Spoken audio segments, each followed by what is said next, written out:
Chapter 355. It was the middle of March. Spring had long swept across the world from the north to the south. Regardless of whether it was Shangjing in the north or Jingdo in the Qing kingdom, they were all enveloped in a flourishing scene. In the land of Jiangnan, the green water rippled and the green mountains hit each other. Along the river, the willow trees sprouted tender green branches and wrote the word vitality. The palace treasury was southwest of Jiangnan Road, so it could not escape the good fortune of nature. In just a few days, up and down the river, inside and outside the workshops, green grass and light pink flowers grew, decorating the originally dull yamen and workshops. It greatly weakened the hard and cold atmosphere. Amidst the peace, the officials who came to the yamen for work had faces full of smiles and raised their hands in greeting at the yamen door. The reign of blood and foul wind had already passed. Tomorrow, the imperial envoy would return to Suzhou to preside over the matter of the palace treasury opening for the new year. The mood of these officials of the Palace Treasury Transport Company was very relaxed. After opening the yamen to discuss matters, Fan Xian sat in the middle seat and gave a brief summary of the future arrangements. However, there were no trusted aides among these people, so what he talked about was the usual routine, such as the arrangements for the various workshops. Other than reiterating the Qing laws, he also mentioned that the court had specially revised the rules for the palace treasury. They cannot be disobeyed. Regardless of whether it was wages or salaries, they all had to be distributed promptly. The daily security and security work also had to be more vigilant. Hearing the imperial envoy say this, the officials also agreed. With those 5 heads in front of them, no one would be stupid enough to contradict him face to face. Fan Xian arranged for Su Wenmao to stay. However, he did not have an official position in the transport company, so he temporarily moved his subordinates to the 4th Bureau. Together with Danda, he led the Overwatch Council officials and secret agents in the palace treasury. The officials knew that after Fan Xian finished presiding over the New Year opening of the palace treasury in Suzhou, he would go to Hangzhou to settle down. This was a rule that had been established many years ago. The head of the transport company would not live in the palace treasury. Thus, Su Wenmao, who stayed in the palace treasury, was equivalent to the imperial envoy's spokesperson. He could not be treated lightly. Thus, everyone quickly stood and greeted Su Wenmao. As they met, Fan Xian's brows furrowed slightly. He quietly said to the deputy beside him, "Ma Jia, I am going to do what we talked about last night." This was a superficial respect for the deputy envoy. Ma Jia, however, had a bitter expression on his face as he shook his head repeatedly. A strange light flashed through the eyes of General Yi, who was sitting to Fan Xian's right. He didn't know what the imperial envoy was up to this time, that he hadn't been notified. His question was quickly answered. Su Wenmao put on a false smile and walked to the front of the hall. He raised his hands in salute to everyone present. After returning the greeting, he quietly said, "Today, we have investigated the matter of some officials in the Palace Treasury Transport Company secretly doing something improper. They incited the treasurers to cause trouble and shook the foundation of the Palace Treasury. Everyone, please excuse us." Following these words, 7 or 8 Overwatch Council officials walked out from the side of the yamen and rudely asked the officials who had been sitting in their chairs to leave their seats. They rudely removed their official hats. These officials flew into a rage. As they pushed and refused, they shouted, "How dare you!" Once the other officials of the transport company saw that they weren't targeting them, they felt slightly more at ease. However, they knew the methods of the Overwatch Council. The civil officials of the Qing court had a natural alliance in front of the Overwatch Council. They quickly stood and said to Fan Xian seriously, "Sir, what is the reason for this?" In reality, no one was an idiot. They all knew that the people Fan Xian was dealing with, other than Wu Sha, were all trusted aides that the eldest princess of Xinjiang had placed in the palace treasury these past 10 years. The imperial envoy's actions were nothing more than to dig out the roots of the predecessors and then plant his own saplings in their place. However, this matter concerned the face of the officials. If the yamen was so fierce in arresting people, the officials would not be able to keep their faces. It was inevitable that they would argue with Fan Xian a little. Fan Xian glanced at the officials and warmly said, "Everyone, there is no need to be suspicious, but there is also no need to plead for leniency. I will definitely take down these officials." General Yi, who sat to his right, had an ugly expression. He glanced at Deputy Ma Jie beside him and found that although he could not hide his awkwardness, there was no shock in his eyes. Presumably, he had already been informed by Fan Xian last night. Thinking of this, General Ye's mood began to become heavy. In a muffled voice, he reported, "Sir, these officials have served in the transport company for a long time and have always restrained themselves to serve the public good. If we just take them like this, I'm afraid it will not be justifiable." Fan Xian glanced at him and smiled. "Restrain themselves to serve the public good? I'm afraid it's not." General Ye's expression darkened slightly. "Even if there are occasional improprieties, you have already given the 3-day order. These officials have already acted according to your orders. Since it is clear that they will not be punished, they will not be punished." Fan Xian lowered his head. He knew why General Yi and the other officials had jumped out to oppose him today. The reason was actually very simple. Last time, when he suppressed the treasurer's strike, this general knew he could not stop Fan Xian's methods. Furthermore, the hat Fan Xian used to suppress him was large enough. The court could not afford to lose a single day of work in the palace treasury. Capturing these officials this time had touched on everyone's most sensitive psychological defenses. They were terrified that he, as the imperial envoy who also held the position of commissioner of the Overwatch Council, would use this as an excuse to weave a large net and flip over the entire transport company, injuring himself. For General Yi, his family had been pushed hard by the emperor. Additionally, with Yi Linger's relationship with the second prince, there were already faint signs of leaning in that direction. Although General Yi had never received any secret letters from the Yi family in Dingzhou, he knew that Fan Xian's capture today was to dig out all of the eldest princess trusted aides in the palace treasury. Unconsciously, he wanted to save something for the eldest princess. If he allowed Fan Xian to grow in the palace treasury, General Yi was worried that his future days would not be easy. Fan Xian did not explain anything. He only pulled out a file from his clothes and handed it to General Yi. General Yi was slightly surprised. He accepted the open file and looked at it closely. His expression gradually darkened. He saw that on the file were all the shady and illegal activities of the officials who had been captured. Most importantly, the crime on it was not on the so-called corruption. Instead, it was on the dishonorable roles these officials had played in the labor unrest. All of the evidence, including the traitorous confessions of the treasurers, were clear. For example, when an official had spoken to which treasurers, the locations, and people were all clearly written. The attack was ruthless and accurate. It was truly the Overwatch Council's top-notch methods. Looking at each line of evidence on the file, this general's heart couldn't help but gradually grow cold. He thought that the imperial envoy had only been in the palace treasury for a few days. How could he have investigated all of the transport company's ins and outs so clearly? Furthermore, how did the people of the Overwatch Council know so clearly about the secret conversations between Xinyang's trusted aides and the treasurers?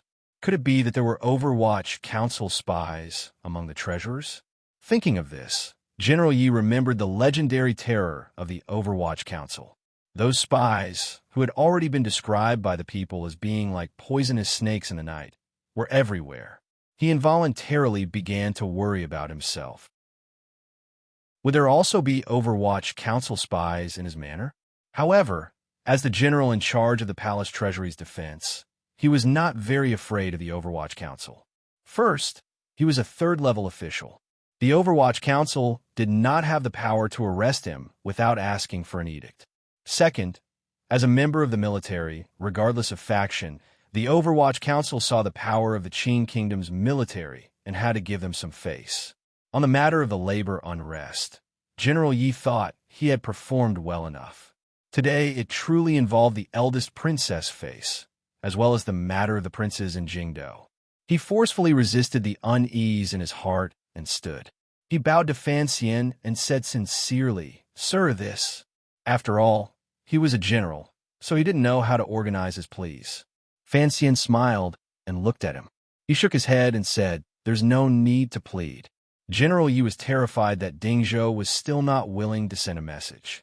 He had no idea which side to stand on, which was why he had sunk into the difficult situation he was in. However, Fan Xian had acted first. He gritted his teeth and forced himself to say, "Sir, these people are all officials of the transport company. I wonder if you want to take them as the head of the transport company or as the commissioner of the Overwatch Council." In a low voice, he said, "Sir, even if the Imperial envoy takes people and the evidence is there, if you want to investigate the case, it will take many days to open the court. The palace treasury is about to open." Fan Xian glanced at him and was surprised by the other party's courage.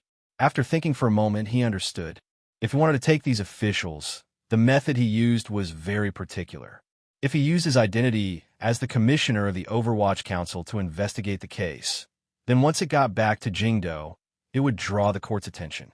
The elders in court would probably think he was targeting the eldest princess or something. If he used his identity as the head of the transport company or the imperial envoy to investigate the case, he could not delay this any longer. Who was Fan Xian? How could he care about the discussion in Jingdo? He smiled and said, "General Yi, don't worry too much. I have always believed in Qing law and will not act recklessly. Today I have taken these officials.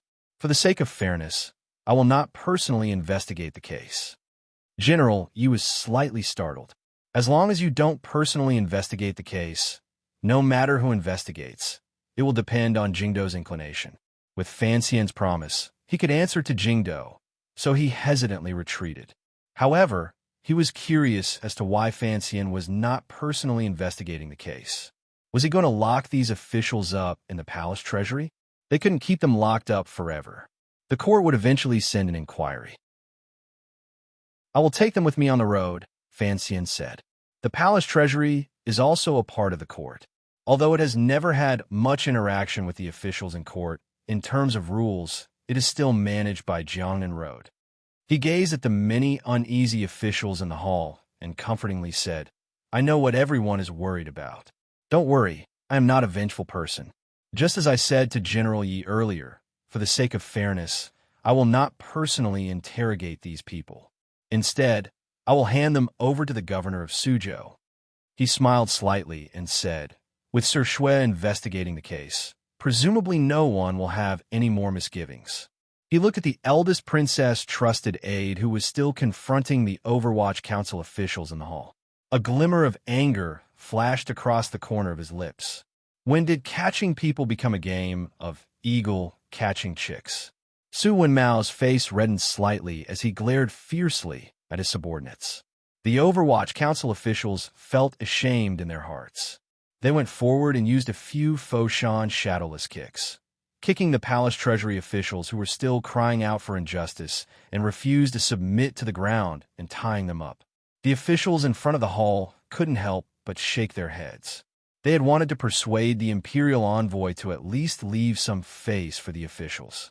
Thinking of Fan Xian's earlier display of warmth and sternness, they were intimidated by that kind of warmth, coldness, and mood swings. They didn't dare to open their mouths and plead for mercy.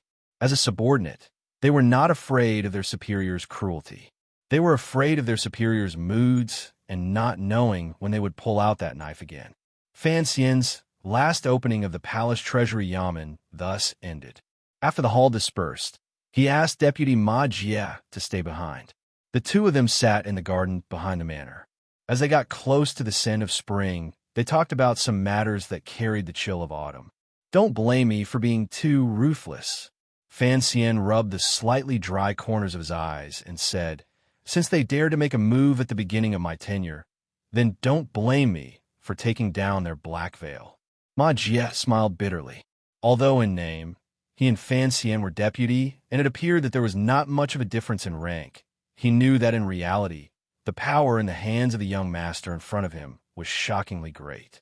It was even more terrifying than that of the princes. Thus, when Fan Xian had discussed with him last night about getting rid of the eldest princess' trusted aides in the palace treasury, Although he had expressed a little worry and had exonerated those officials, he had not dared to oppose it to his face. Now, Fan Xian had once again asked him to stay behind alone. Furthermore, he had said such honest words in front of him.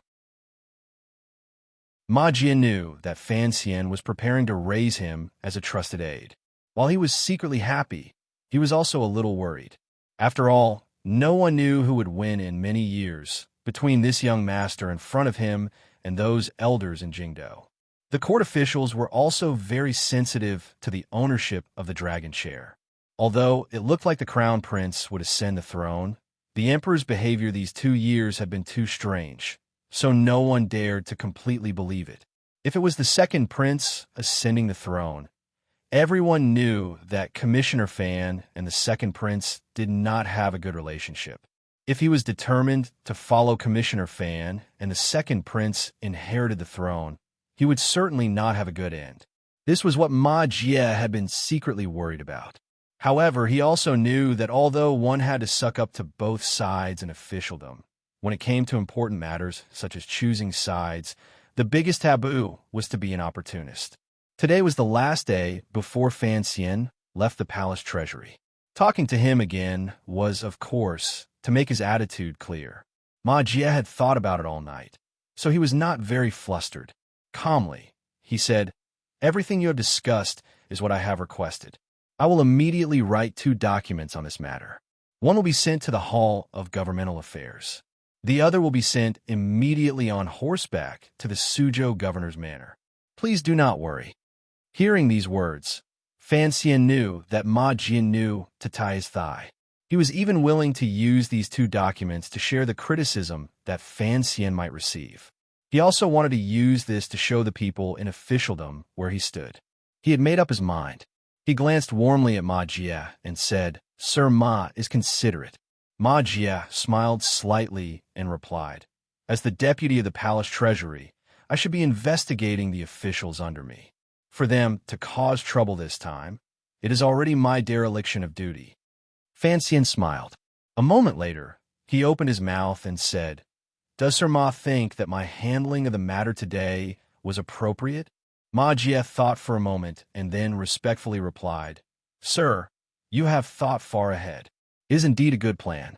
Officials are not like treasurers. They cannot be casually killed or casually punished.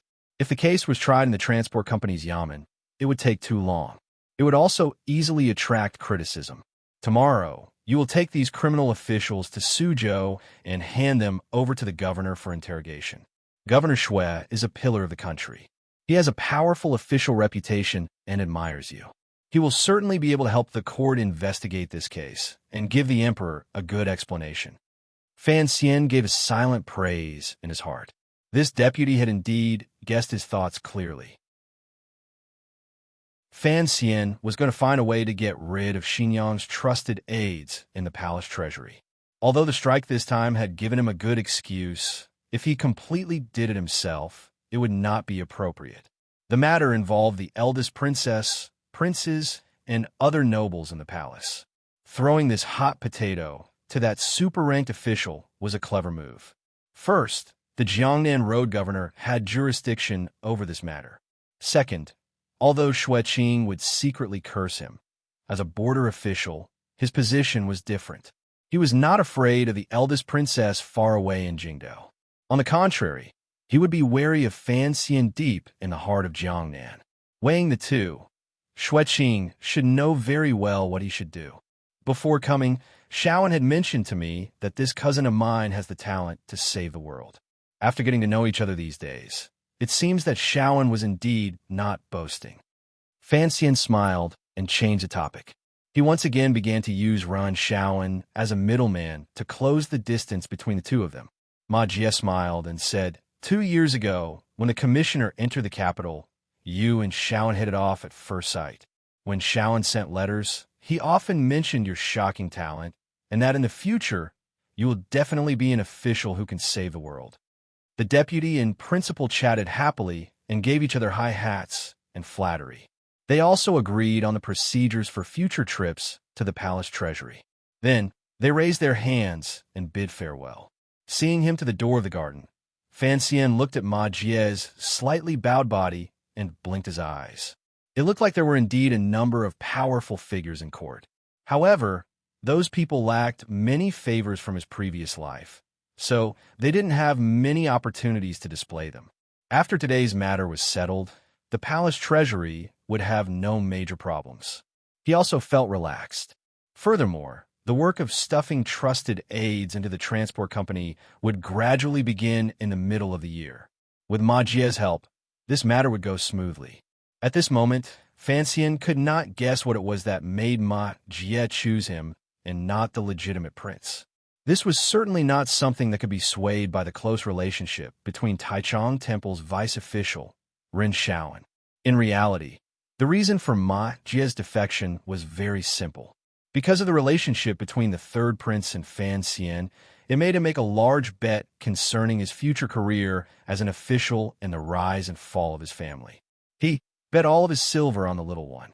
After seeing off Deputy Ma and welcoming seventh shopkeeper, Fan Xian appeared particularly busy on the day before he was about to leave the palace treasury. Seventh Yi was the leader of the four shopkeepers following Fan Xian to the south.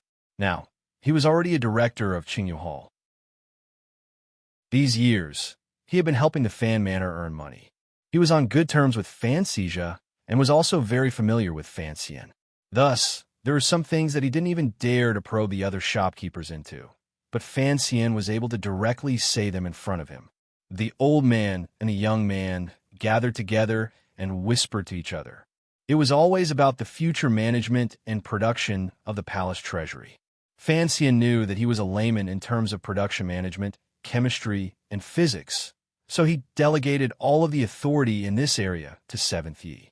He did not have many good qualities, but he did not doubt the people he used. It was like this in the palace treasury, and it had always been like this in Jingdo. As long as it involved an open conspiracy, it was all handled by Sir Yin Jr. of the Fourth Bureau. Fan Xian had absolute trust in the other party's professional abilities and would not idiotically point fingers. After confirming all of the matters, Fan Xian relaxed. In the past, the old Yi family had been so prosperous. Now, under the shopkeeper's hands, they would certainly be able to gradually reverse the poor management of the palace treasury and the problems with the quality and quantity of production. As long as they could sell more silver, they would have a preliminary account to the emperor. This was something Fan Xian was more concerned about. The matter of delaying wages can't happen again. Fan Xian furrowed his brows and sighed. You should also pay more attention to the quality of the goods. Seventh Yi glanced at him. He was confused as to why the commissioner was always thinking about the matter of wages. Of course, he also didn't understand the reason. The spring light filled the garden. The old shopkeeper looked at Fan Xian's handsome face and, for some reason, wandered off. He faintly thought that although the young master and the young lady did not look alike, they were both the most elegant people in the world. Now that the young master had finally regained control of the Yi family business, although he was only managing it, the old shopkeeper still found it difficult to suppress his emotions. He sighed endlessly in his heart, but he hid it well on his face. The reason he had to hide it was because after nearly 20 years of house arrest in Jingdo, these old shopkeepers all knew that there were some things that could only be done and not said. If there was any sign, it would bring unnecessary trouble for the young master. I had wanted to ask you to go to Northern Qi to help the second prince. Fan Xian didn't notice Seventh Ye's thoughts and smiled bitterly. I didn't think that those eunuchs would keep following. The palace is very strict, so I could only have you come to the palace treasury. Seventh Yi smiled slightly and said, For your sake, the eunuchs are already very gentle to us. The second young master was born to be a merchant, so you don't have to worry. As for the palace treasury, you should know that I very much wanted to come back and take a look. Fan Xian fell silent. A moment later, he said, Su Wenmao is here. If you feel any discomfort or if anyone dares to raise an eyebrow at you, tell him. I've already told him since we've left the capital, we can't suffer any more grievances. Seventh Ye's heart was moved, but he didn't say anything. A gust of wind blew past. Before the tender green leaves on the green tree in the courtyard had fully grown, they were blown off. Fan Xian made a light sound and casually scooped them up in his hand. Looking at the new cut, he furrowed his brows for a long time. After a long time, he asked quietly and faintly, "Can the art be copied down?"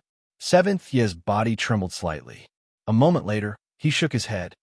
"It's a dead rule. It can't be written down. It can only be passed down by word of mouth." Fan Xian said, "The blueprints can't be passed down by word of mouth." Seventh Yi shook his head. "I watched it closely earlier. I don't even know where it is now."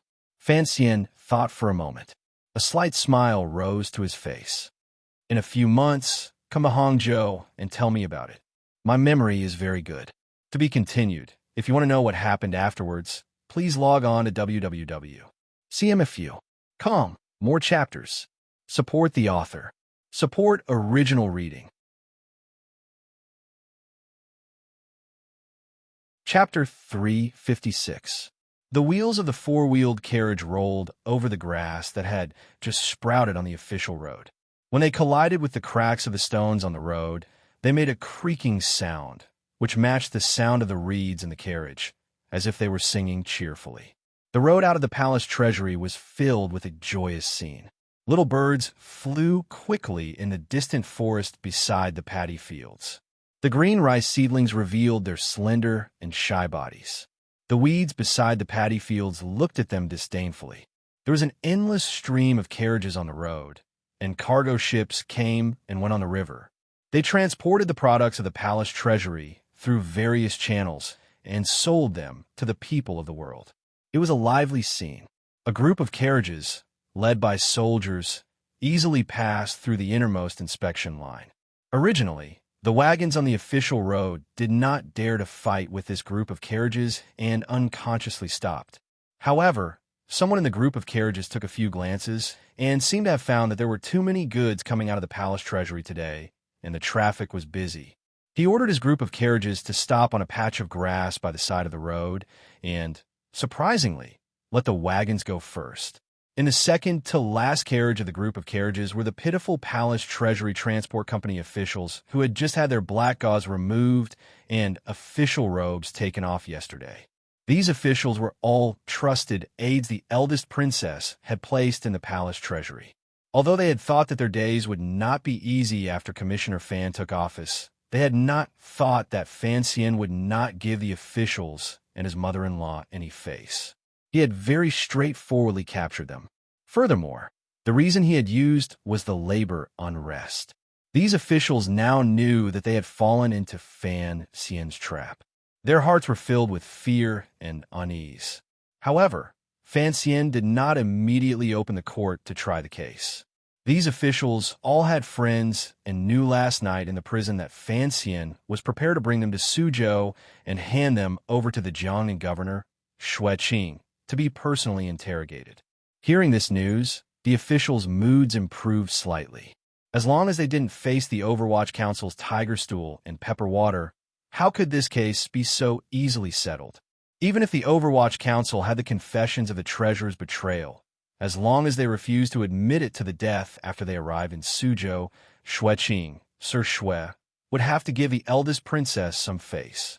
As long as they dragged it out for a few more hours, once the pressure from Jingdo had arrived, Fan Xian would be too busy to take care of himself.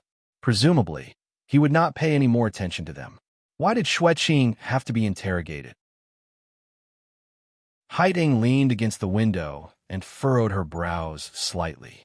Fan Xian lowered his head and said, "I'm not suited to do this." Haiding made a soft sound of agreement and said nothing more. Ever since the day of the strike, the atmosphere between the two of them had become somewhat strange. The mutual trust they had in the past seemed to have weakened a little. They treated each other politely, but there was also a hint of unfamiliarity. After thinking about it, Haiding understood why. She knew that her proposal to travel had indeed put Fan Xian in a difficult position. But, seeing that Fan Xian was always so deliberately indifferent, she couldn't take the initiative to explain. After all, no matter what, Haiding was the saint girl of Northern Qi.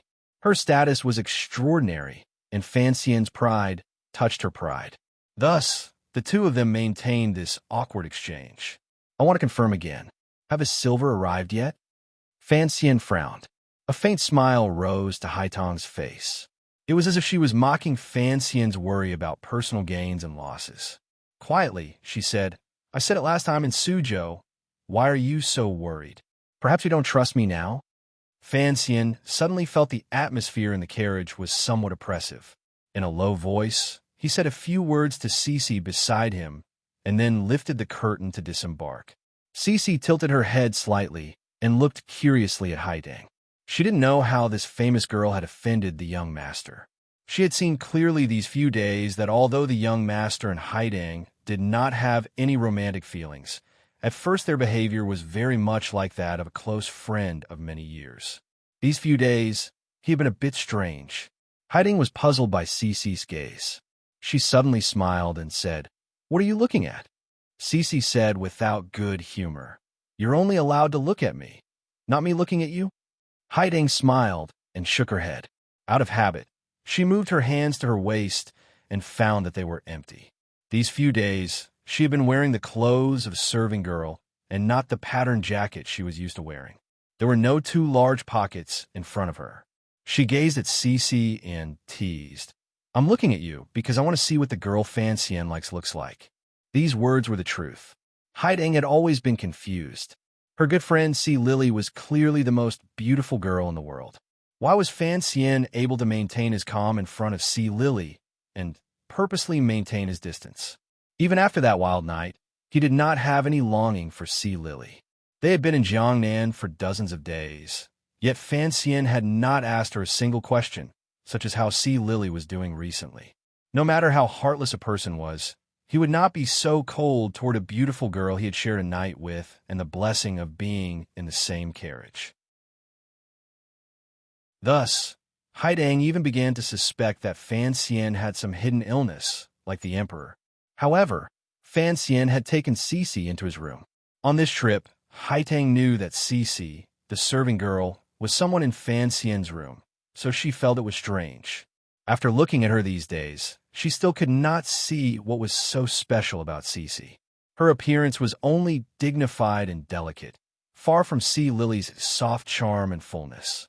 Hearing Haidang say the girl Fan Xian likes, Cece's face suddenly reddened. Using a voice as small as a mosquito, she replied, How could the young master like me? Haidang smiled bitterly and shook her head. If he didn't like you, why would he take you into his room? Although Fan Xian is a cold-blooded and heartless person, I don't believe he would do something like this. Cece suddenly raised her face and revealed a proud and confident expression. You are mistaken. The young master is the person who values relationships the most in the world. Relationships? Haidang savored these two words and remembered that Cece seemed to have served Fan Xian since he was a child. For a moment, she furrowed her brows and hesitated in her heart. Fan Xian was such a cold-blooded and heartless young official who took pleasure in scheming against others. Was he really a person who valued relationships? She sighed.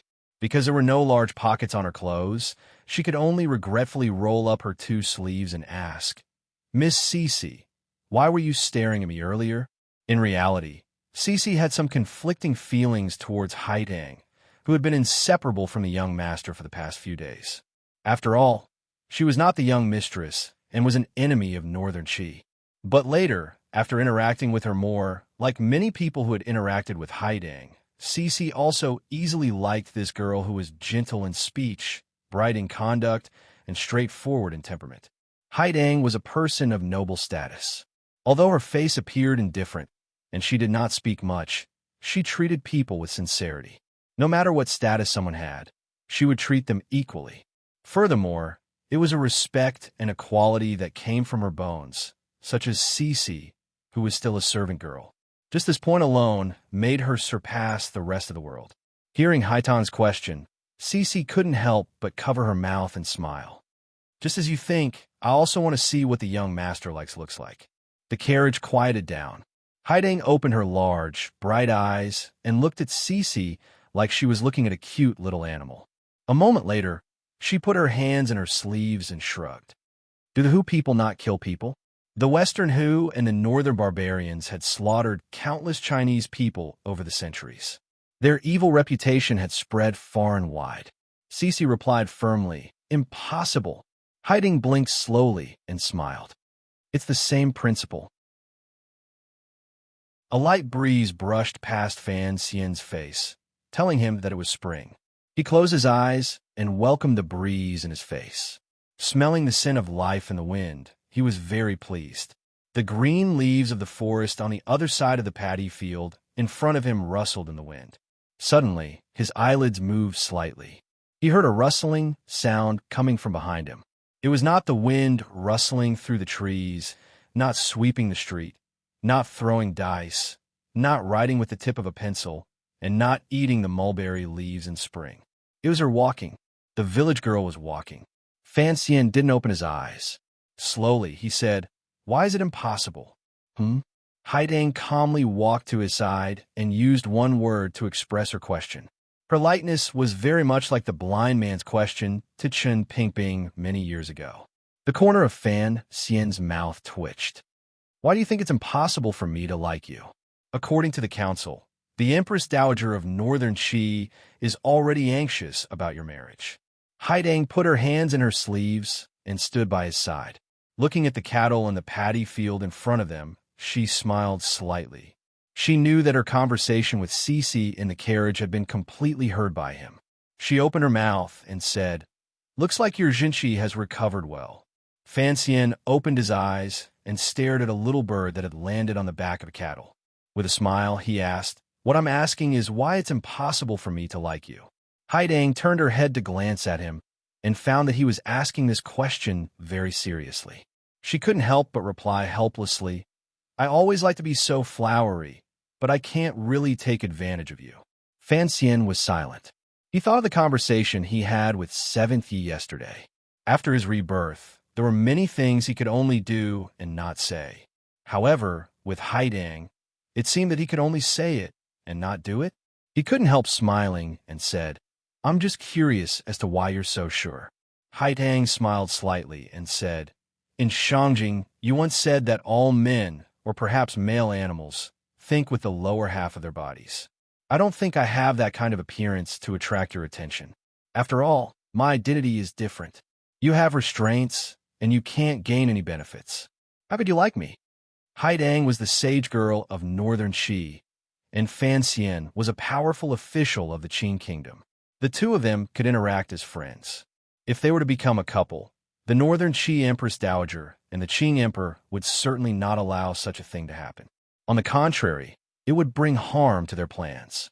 However, Fan Xian was not thinking of this. He mockingly said, "Liking such a thing has nothing to do with benefits. I've found that in just half a year, your temperament has changed a great deal from before."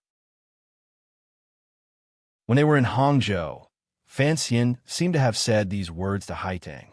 Haidang was silent for a moment and then slowly said, "Tianyi Dao pays attention to the connection between heaven and man, the world above, and the people below. I had originally thought that these things could be done naturally. However, in this half a year, I've been entangled in many plans.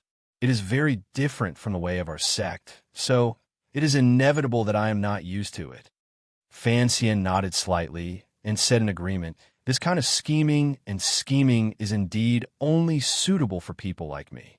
You should go back to being a village girl, a job with a future." He thought of something and sighed. "Speaking of which, your temperament is not harmonious. In the end, it is my problem.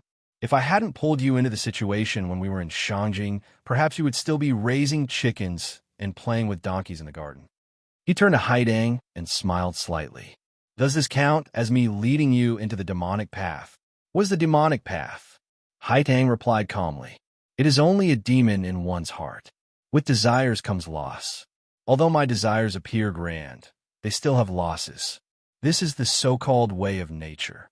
Fan Xian asked, "Then you still persist?" "Of course," Haidang said quietly. "And Ji, you once said something that resonates deeply with my heart. What did you say?" "In this world, there's never been a good war or a bad peace." Haidang smiled slightly. "For this goal, I am willing to help you." Fan Xian once again sank into silence. He looked at the scene in front of him in a daze. He saw that the bird, perhaps on the mud-covered body of the ox, did not find any parasites to fill its stomach, so it flew away with a whoosh. Actually, you don't have to feel too inferior. Fan Xian turned his head to look at Haidang. Very seriously, he said, I've always felt that you look very dignified. Haidang was speechless. A moment later, she replied, Dare I ask, is this praise or mockery? Fan Xian smiled and shook his head. It is only in response to what you said earlier, the reason why I could not possibly like you. I'm expressing my feelings. Haidang finally couldn't resist, rolling her eyes at him like a little girl. It was very rare. Fan Xian felt an itch between his brows. He stretched out his finger and rubbed it. Don't compare yourself to me. Compare to me. There aren't many women in this world who are beautiful. He gloomily said, This is not my problem. This is my parents' problem. No matter how calm and composed Haidang was, she was still a teenage girl. Which girl didn't care about appearance? Unless she was blind. She was angered by Fan Xian's words, which were clearly comforting but secretly mocking. She thought to herself that his mouth was indeed a bit annoying. She gritted her teeth and said, As a high-ranking official, it's best if you don't make things up. Fan Xian didn't seem to notice her anger and explained seriously, I'm not making things up. You said I could not possibly like you because you are not beautiful enough. I want to explain to you that, in my opinion, your appearance is not bad. Haidang was slightly startled. Fan Xian's next words came very quickly. After all, there are precedents. The people of Jingdo all say that my wife is only delicate and pretty. In my opinion, one of her is the most beautiful woman in the world. He shook his head and sighed. My sense of beauty is probably not the same as most people in this world. These words finally poisoned Haidang. She gave a muffled grunt, took out her hands from her sleeves, and swept them away. With a sweep of her sleeves, the grass on the grass flew wildly. The wind moved without reason. It was forceful. Presumably, this sweep contained the supreme jinqi of Tianyi Dao. Fan Xian raised his hand to cover his eyes. He was very wretched in the grass. He swayed back and forth as if he could fall to the ground at any moment. Yet his incomparably joyful laughter rang out from the grass that filled the air. The wind stopped and the grass fell. Haidang stood quietly to the side with a glimmer of mockery on her face. Looking at him, she said mockingly, After humiliating me, have you vented the anger from 2 days ago? Fan Xian sighed and smiled slightly. Duo, are you still breathing? This was the first time he had referred to her as Duo after the strike. After a moment of surprise, Haidang slowly turned and walked toward the carriage. The swordsmen of the 6th Bureau in the carriage had long gotten off to stand guard. The Tiger Guards, with Gouda in the lead, watched Haidang cautiously. After all, Fan Xian's subordinates didn't know what had happened during the earlier gust of grass. They were afraid that Haidang would suddenly attack. Fan Xian followed and smiled slightly. Don't be in a hurry to get on the carriage. Walk with me. He waved his hand to have Gouda and the others retreat. After giving them a few more orders, he took Haidang and walked side by side along the woodland beside the road. The two of them walked side by side. There was already a long distance between them and the group of carriages. Sunlight shone through the spring forest above their heads. Strands of light intersected and transformed into all kinds of beautiful spots of light, shining on their clothes. I'm a person who cares a lot about trust, Fan Xian said calmly. Perhaps it is because it is very difficult for me to find someone worthy of trust in this life. So I was a bit disappointed that you wanted to leave the manor that day. Haidang lowered her head slightly and didn't explain anything. Instead, she said straightforwardly, Duo is also a person who cares a lot about this matter. After all, you and I belong to 2 different countries. If there is no trust, it would be very difficult to accomplish anything. Once the words were out, it was relatively simple. However, asking Haidang if she wanted to go to the workshop to peep or if Fan Xian had misunderstood this girl was already a very unnecessary matter. Since the trust between the two of them had been restored to a certain extent through Fan Xian's sharp tongue, Bringing up old matters again would seem very stupid. The two of them walked forward side by side. Haidang glanced at him out of the corner of her eye and furrowed her brows. Her hands were still in her sleeves. It was not as comfortable as Fan Xian putting them in his large pockets. Fan Xian quietly explained, I had Cece add 2 pockets to the Overwatch Council uniform. Haidang smiled slightly and sighed with some regret. In the woodland beside the official road, a rustling sound rose again. This pair of man and woman, who did not have a personal relationship but were particularly demanding of each other's trust, were just like half a year ago in the royal palace in Shangjing in northern Qi. They naturally dragged their heels and walked lazily on the road beside the Yuchuan River. In front and behind them was a scene of spring. The leaves above their heads were tender and lovely. How do you plan on dealing with the Ming family? Haidang asked quietly. Fan Xian's eyebrows twitched slightly and said, there are a total of 16 projects in the palace treasury's opening bid. In the past, the Chui and Ming families took up 14 projects. Now that the Chui family has fallen, there are about 6 spots left. I have already arranged for people to take them over. After Xia has pretty much gathered up the remnants of the Chui family's business in the north and the south will come together and the roads will open up again. As long as your commander of the guard doesn't mess around, there will be no problems with the goods the palace treasury sends to the north. As for how much of my own goods I can get, that will depend on how much control I have over the palace treasury. This was the agreement between him and the northern Qi emperor. Haidang had come south to keep an eye on this matter and that large sum of silver. Haidang was silent for a moment and then said, even if you can completely control the palace treasury in a short amount of time, if the amount you send to the north according to the agreement, it will be more than what the eldest princess has sent in the past. How can you guarantee the amount you send to the Qing court? I'm worried that you won't be able to explain it to the Qing emperor. Before I came this time, the emperor asked me to bring you a message. Since it is impossible to satisfy the needs of the north this year, we can postpone it for 2 years until you have a stable footing. After all, this is a long-term plan. He hadn't thought that the northern Qi emperor would be so considerate of him. He couldn't resist smiling and saying, we'll see how it goes. As long as the palace treasury's output this year is significantly higher than in previous years, it will be easy for me to explain it to the court. Haidang glanced at him and asked with confusion, where will this increase come from? Fan Xian calmly replied, first, of course, the output of the various workshops in the palace treasury has to increase. After the new source is created, there will be the old shopkeeper, Su Wan Mao, and the old Ministry of Revenue officials my father sent to tamper with the accounts. You also know that the one overseeing the palace treasury is me. It won't be too difficult for me to wipe away the traces. Second, I plan to take a big bite out of the Ming family and dig out this large family's wealth to offer with both hands to the emperor. The emperor will certainly be very happy. He returned to the question Haidang had asked at the very beginning. How exactly did he plan to deal with the Ming family? Hearing his tone, Haidang didn't seem to be prepared to wipe out the Ming family in a short amount of time. She was a little surprised and asked, you can tolerate the Ming family? I have no choice, at least for this year, Fan Xian said with a self-mocking smile. Fan Xian smiled self-mockingly and said, the Chui family's foundation is too shallow.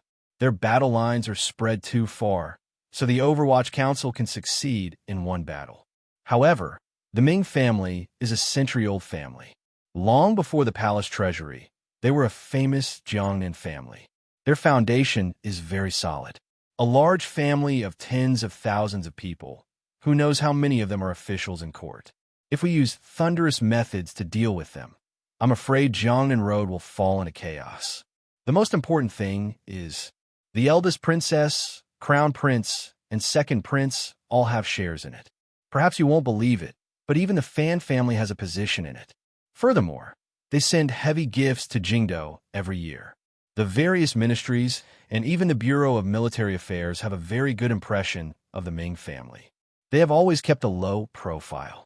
You have also seen young Master Ming. He is a very steady person in the way he does things, and he does not have a bad reputation among the people. If we want to touch them, it will be very difficult. Haiding also began to feel that this matter was complicated. She found that although there was worry between Fan Xian's brows, he still did not lose his confidence. She asked, "What is your trump card?" "My trump card is the Emperor," Fan Xian said seriously. The Ming family stole silver from the palace treasury and gave a portion to the princess, princes, and officials. Everyone in the world likes the Ming family, but the Emperor doesn't like it. But the Emperor does not like it because the Ming family stole his silver. Not counting the words below. First of all, I sincerely request for monthly tickets because old sixth position is very dangerous. 3,000 RMB. At this time, I have to take the night train to Guangzhou and arrive tomorrow. It's just that the journey will be long, and I have to pack up and make arrangements, so the updates for the next few days will be a little less messy. Please understand. Why do I have to go out? It's not that I have anything to do. It's just that I'm getting moldy from sitting at home. I need a change of environment and adjust my state of mind. Perhaps everyone doesn't understand the feeling of sitting alone at home from body to brain. Ever since I started writing the Qingyu year, my life has become rigid. Every day I stay at home, sit, and occasionally go out, but I don't dare to drink. A life without the word presumptuous is very depressing.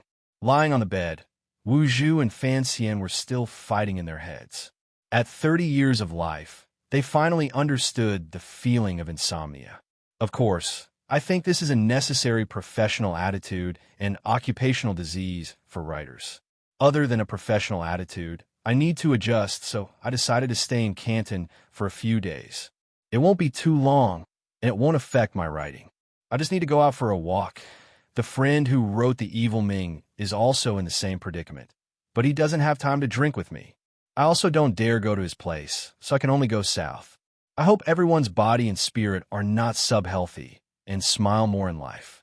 In the end, I still firmly extended my hand to ask for a monthly ticket.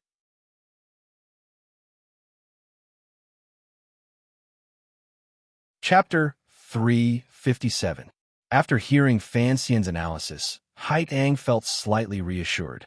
She thought that as long as he grasped this point, with the secret connivance of the Qing Emperor, as long as he made detailed plans and careful arrangements, then the fall of the Ming family was only a matter of time.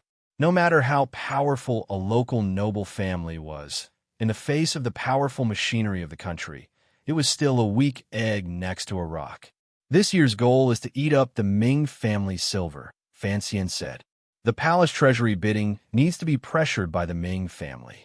Furthermore, after winning the bid, it needs to reserve 40% of the base price.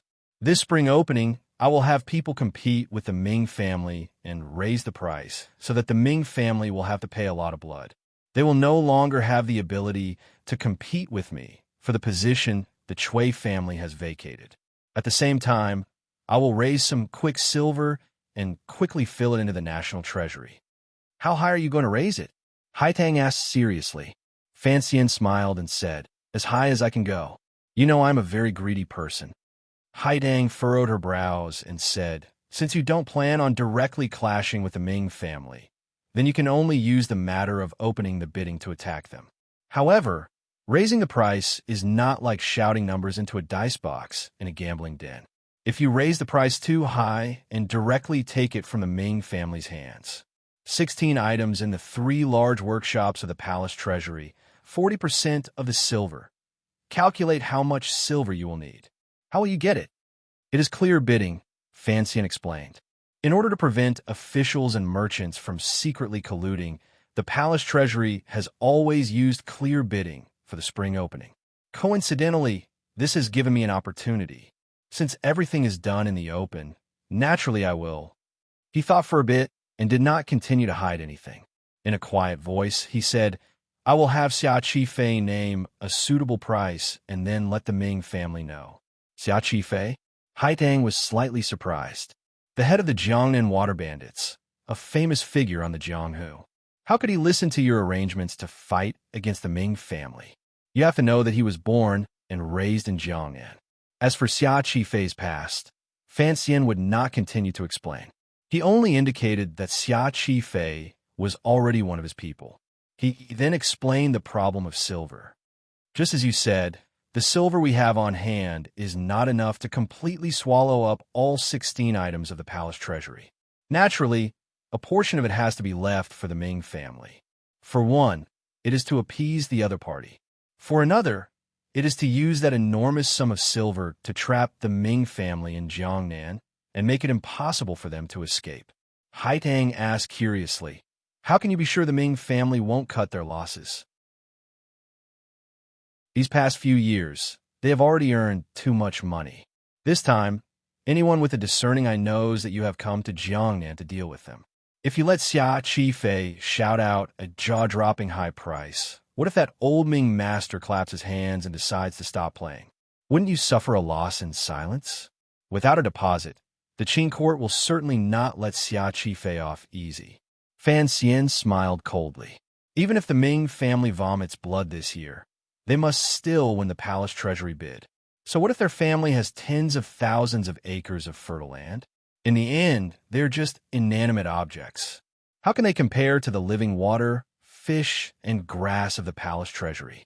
Furthermore, this matter involves the interests of the members of the royal family in Jingdou. If the Ming family wants to send out silver and protect the eldest princess' face and interests, they must continue to stay in the palace treasury. He gazed at the slowly rising black smoke in the forest and narrowed his eyes. Merchants, in the end, are just puppets. The Ming family produces pirates to rob the treasures of the palace treasury and then turn around to take money from the court. They are vicious and merciless. Once they stop, those people in Jingdou will have no income. How could they let them go in their anger and humiliation? At that time, I won't even have to make a move. They will collapse. Thus, no matter what, the Ming family must control a large portion of the palace treasury goods this year. First, they will stabilize for a year or two. Then, they will see how the bloodless but particularly sinister struggle in Jingdou will develop. That sum of silver, are you going to transfer it to Xia Qifei? This was a question that Haitang was very concerned about. Fan Xian nodded. A portion, although father has prepared some for me. Once the palace treasury opens, everyone is watching me and the treasury of the Ministry of Revenue. The eldest princess has probably long guessed this source of income of mine. If I truly use the Ministry of Revenue's stored silver to fight this battle with the Ming family, I'm afraid if I'm not careful, I will lose everything. He self-mockingly said, "Using the silver of the national treasury is a crime that can get my entire family beheaded. I'm cowardly." Haitang heard him admit he was cowardly and shook her head noncommittally. In a quiet voice, she asked, "But using Taiping Money House to transfer silver over the background of Taiping Money House is dongy. Aren't you afraid they will notice something?" Fan Xian glanced at her and slowly said, "This is the arrangement of your emperor. Perhaps even you would not have thought of it. A month after the Niulan Street incident 2 years ago, the silver of the Northern Qi Palace Treasury began to flow slowly and unobtrusively into the Taiping Money House through dozens of channels. No one knows how many twists and turns there were before the silver was moved to Jiangnan." Haitang was startled and speechless. Fan Xian continued, "I had the help of the Overwatch Council and the Ministry of Revenue, but I still did not detect the direction of these dozens of sums of silver. Furthermore, although that sum of silver was large, it was not particularly eye-catching in Taiping Money House, the #1 bank in the world. I think Dongy certainly did not notice it." Haitang shook her head in disbelief and said, "Wait, you're saying this sum of silver was moved 2 years ago by the emperor to Jiangnan? How is that possible? I only learned of this in September last year, and there has been no news of it in Shangjing." "Correct." A glimmer of admiration and wariness flashed through Fan Xian's eyes. "I only went to investigate again after you told me everything. In the end, I didn't find anything. I only faintly found that the time when those dozens of sums of silver entered Taiping Money House was 2 years ago." 2 years ago? Haitang furrowed her brows. "You had only just entered Jingdou. How could the emperor guess that you would be in charge of the palace treasury in 2 years? How could he know that he would join hands with you and gobble up the palace treasury's marketing rights?" Fan Xian said self-mockingly, "At that time, I was just a nameless, illegitimate child in Count Sinan's manor. He sighed faintly and said, "Perhaps it was the Nyolan Street incident that made your little emperor confirm that the eldest princess wanted to kill me. Furthermore, from various intelligence reports, he determined that I would be in charge of the Qing National Treasury. As for what happened afterward, perhaps it was just his analysis. Since there was no way for the eldest princess and I to work together, then I had to cut off the eldest princess's arm. The Chui family? The Ming family? No wonder at the end of last year, our two sides were able to deal with the Chui family so smoothly." Fan Xian furrowed his brows and said, "But your emperor, how could he have guessed that I would use this move against the Ming family? If you want to say that he calculated to this point, I can only give him one sentence." Haidang had still not shaken off her shock. She had truly not thought that the young emperor with whom she had grown up and who often called her aunt disciple, would have such deep and far-sighted plans. As far back as 2 years ago, he had already begun to make arrangements to deal with Fan Xian or other possible variables. Hearing Fan Xian's words, she unconsciously asked, "What sentence? It seems that your lord's wisdom is truly close to that of a demon," Fan Xian said gently. Fan Xian said in a gentle voice, "He began planning 2 years ago. The development of the world has not deviated much from his guesses. Even if the emperor had decided to clean up the palace treasury and had not used me, the me that you northern Qi can fully trust, I'm afraid he still had a way to change the face of this silver and participate in the opening of the palace treasury bidding this time." It was not until now that Fan Xian somewhat gloomily admitted that he had indeed underestimated the young ruler in the north. Regarding the palace treasury, the most dazzling golden pheasant in the world, because the Qing kingdom guarded it very closely, no other country could do anything about it. They had tried to steal its craftsmanship for a dozen years without success. Who would have thought that the northern Qi emperor would be so unconventional and play such a trick? For the northern Qi emperor, since he couldn't steal your family's treasures as a thief and couldn't beat your family's guards as a bandit, then he would shake his body and become a nameless capital merchant. He would mingle in the process of your family's treasures. Although he wouldn't be able to get the first bite, he wouldn't just eat scraps. However, in this arrangement of the world, Fan Xian, a variable that surprised the northern Qi people, later appeared, so the northern Qi emperor became more and more generous and steady. Fan Xian sighed. In this world, there were many extremely intelligent and astute people. In comparison, he, an internationalist, carried too much of an idealist. "Are you angry?" Haiding looked at his expression and asked probingly. Fan Xian smiled slightly and shook his head. "If your emperor had been hiding this matter from me, of course I would be angry. But now he must cooperate with me. So what is there for me to be angry about? Right now, it is as if he has used all of this money as a hostage and handed it into my hands. This is enough to exchange for my trust in him." Haidang sighed and said, "You're not a person who trusts others easily." Fan Xian lowered his head and slowly said, "Trust is mutual. I'm just curious as to why your emperor trusts me so much. You have to know that in the future, if the two countries become hostile, or if I have other thoughts, then I can eat his silver at any time and cut off his goods. He has no chance of turning the tables." He raised his head and looked into Haitong's eyes that were as bright as a clear lake. In a quiet voice, he said, "I have some misgivings about this sudden trust." Haidang was silent and thought for a moment. Suddenly, she smiled and said, "When I mentioned this sum of silver to you in the letter, it seems that is when the rumors of your past will appear in the world." Fan Xian looked at her with confusion. "What is the connection?" Haidang smiled slightly and said, "Perhaps in the emperor's view, since you are a descendant of the Yi family, then you will not be satisfied with being a powerful official of the Qing kingdom. Furthermore, your vision will not be limited to the borders of the country. Everything that the Qing kingdom can give you, the Qi kingdom can give you. The emperor probably has other intentions." She didn't finish her words, but Fan Xian already understood. He shook his head self-mockingly and said, "Thank you for your emperor's good intentions, but I don't want to frown and face thousands of fingers. Haitang smiled and said, "It's rare for me to be in the mood to write poetry. I will not bow my head and be a willing ox," Fan Xian said lightly. Fan Xian lightly said, "Besides, your emperor should have known later that I was also a genuine Qin prince. There are many princes in this world, but of the descendants of the Yi family, there is only you," Haitang said lightly and gently, but she clearly understood Northern Qi's meaning. Fan Xian smiled and did not continue this topic. He was at the height of his glory in the Qin kingdom. Although there were a few women in the palace and 2 princes in Jingdo, which he had some difficulty dealing with, the emperor was playing the role of a loving father.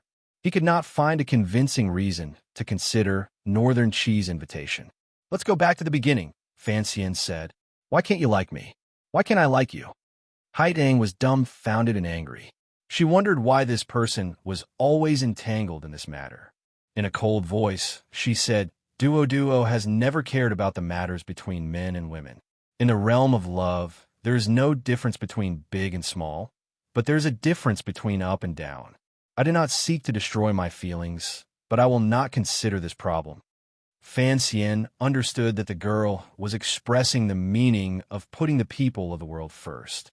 With slight mockery, he said, "Worrying about the worries of the world first? Isn't it too boring to live like this? Your emperor still has a hat to play with." He didn't say what color the hat was. Suddenly, he smiled brightly and said, Duo. Haidang stopped her steps and tilted her head to look at him. She was dazzled by the gentle smile on Fan Xian's delicate face. She couldn't resist sighing and asked, "What is it?" "It is also possible that the Hu people don't kill," Fan Xian said seriously. Haiding knew he was talking about the words she had used to shut Cece's mouth in the carriage earlier. She couldn't help feeling bitter, but she still replied quietly, "Is that so? Perhaps neither the people of Northern Qi nor the Qin kingdom will believe it." Fan Xian said gently, "Of course, it is possible that the Hu people don't kill people if they have all been turned into dead people by us." Haidang was startled and laughed in spite of herself without rhyme or reason. Fan Xian said quietly, "Using the same logic, it is also possible that I like you, and it is also possible that you like me." Haitang mockingly said, "Wait until we are all dead." "No," Fan Xian explained seriously. "Wait until everyone else in this world is dead." Haitang had no choice and said, "Everyone is dead," leaving just the 2 of us standing by the river enjoying the wind. Fan Xian raised his head and thought for a while before nodding. It had seemed to be meaningless. Then he took out both hands from his pockets and held Haitang's hands. Under the girl's slightly startled gaze, he gently rubbed them. He smiled warmly and said, "Since it is meaningless, then don't think about it. The weather is still cold, and you're wearing a servant girl's clothes. I'm afraid your hands will freeze." Their 4 hands clasped together. Firmness and gentleness melded in a patch of warmth. The rumbling of the carriage wheels came from behind the 2 of them. There was a glimmer of amusement in Haitang's eyes. She didn't pull her hands out. On the contrary, she tilted her head slightly and looked at Fan Xian. "Are you purposely letting others see?" Fan Xian half lowered his head and blinked his eyelashes slightly. In a quiet voice, he replied, "In order to convince my emperor that I brought you to Jiangnan for a reason, in order for the mutual trust between your emperor and me to have a firmer foundation, we must both be closer." Haiding looked at him with a not-quite-there smile. In the end, Fan Xian said seriously, "Of course your hands are still very comfortable to hold. You often do farm work, but there are no calluses. Student Kitty has already arrived in Guangzhou, but everyone, don't worry. The updates will not stop these 2 days." Carrot at the same time, he also wants me to express sincere and strong thanks to everyone on his behalf. His monthly votes have soared overnight. He can be at ease. Haha, by Jessiphy. To be continued. If you want to know what happens next, please log on to www. CMFU.com. There are more chapters. Support the author and support genuine reading.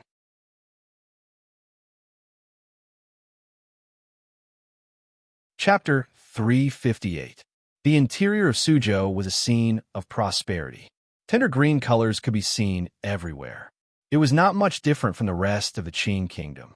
However, the large number of shops, the busy docks, the endless stream of people, the large stretch of government offices in the south of the city, the oppressively wealthy salt merchant manors in the west of the city, the young masters on the streets of the east of the city, and the fierce, sinister, and cunning gangster brothers in the north of the city.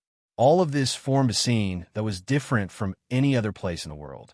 It was adventure, excitement, wealth, and desire. Here, there was much less of the concealment of scholarly knowledge. The pressure of the thousand-year dynasty was much less, although no one dared to challenge the authority of the government. Because there were too many people moving about, the amount of goods coming in and out of the port was enormous. The citizens had money in their pockets and were able to do things with much more confidence. Putting aside the merchants who had deep connections with the government, just the brothers on the streets who made their living in the waterway also began to learn from the students of the Imperial Academy in Jingdo. They wore long green robes and no longer blindly fought and killed. The large stretch of land downstream of the Suzhou docks was all the Ming family's property. At this moment, the men in long robes were listening obediently to the lecture of a young master. It was clear at a glance that these long-robed men were skilled martial artists. However, in front of this gentle-looking young master, they did not show a glimmer of arrogance. This young master was the son of the old Ming master, Ming Lansher. These people hanging around on the docks all relied on the Ming family to make a living. They could be considered half-servants. After young Master Ming left, these men pulled at their long robes and wiped the sweat from their foreheads. They whispered among themselves, wondering why young Master Ming would specifically come to remind them to be more well-behaved in Suzhou. Given the power of the Ming family, did they need to be afraid of anyone pulling on their pigtails? The governor did have this ability, but had the old Ming master not fed him enough these few years? The long robes were convenient for wiping sweat. After all, these gangster brothers were not true Jingdo students. However, there were some clever people among them who faintly guessed that it had something to do with the palace treasury opening for the new year. Didn't you hear? The dignified Chui family, one of the two noble families along with the Ming family, had been scooped up by the court during the new year. Rumor had it that this matter was single-handedly handled by the young commissioner of the Overwatch Council. The commissioner was the imperial envoy currently in Jiangnan. No wonder young Master Ming was so cautious and feared the government would find some excuse. It was because he was afraid of Sir Fan Jr., who did not recognize his own kin and refused to budge. It's not that I'm afraid of him. Ming Lansher was sitting in the carriage. He could no longer maintain the calm he had in front of outsiders and his subordinates. With a serious expression, he said, Sir Fan Jr. is truly different from any other official in the court. If Fan of Fan saw who young Master Ming was talking to, he would certainly be shocked, because the person sitting across the carriage was the host of the martial arts meet by Hangzhou's Westlake, the official from Jiangnan Road. At that time, when Fan Xian saw the official speak and act, he had secretly admired him. He probably would not have guessed that this official had such a deep connection to the Ming family. It was clear this official was someone the Ming family absolutely trusted. If Fan Xian had been more careful, he would certainly have been able to find out his relationship with the Ming family. At that time, if Fan Xian had been more careful, he would certainly have been able to find out his relationship with the Ming family. He would have been more wary of the so-called martial assembly. This official was Zhou Lei. He was the imperial censor of Jiangnan Road. He said with confusion, Cousin, what is the difference between the imperial envoy and other officials in court? Ming Lansher smiled coldly and said, Sir Fan is so young, yet he holds so much power in his hands. Can other officials compare? The Overwatch Council is not the same as your imperial censor.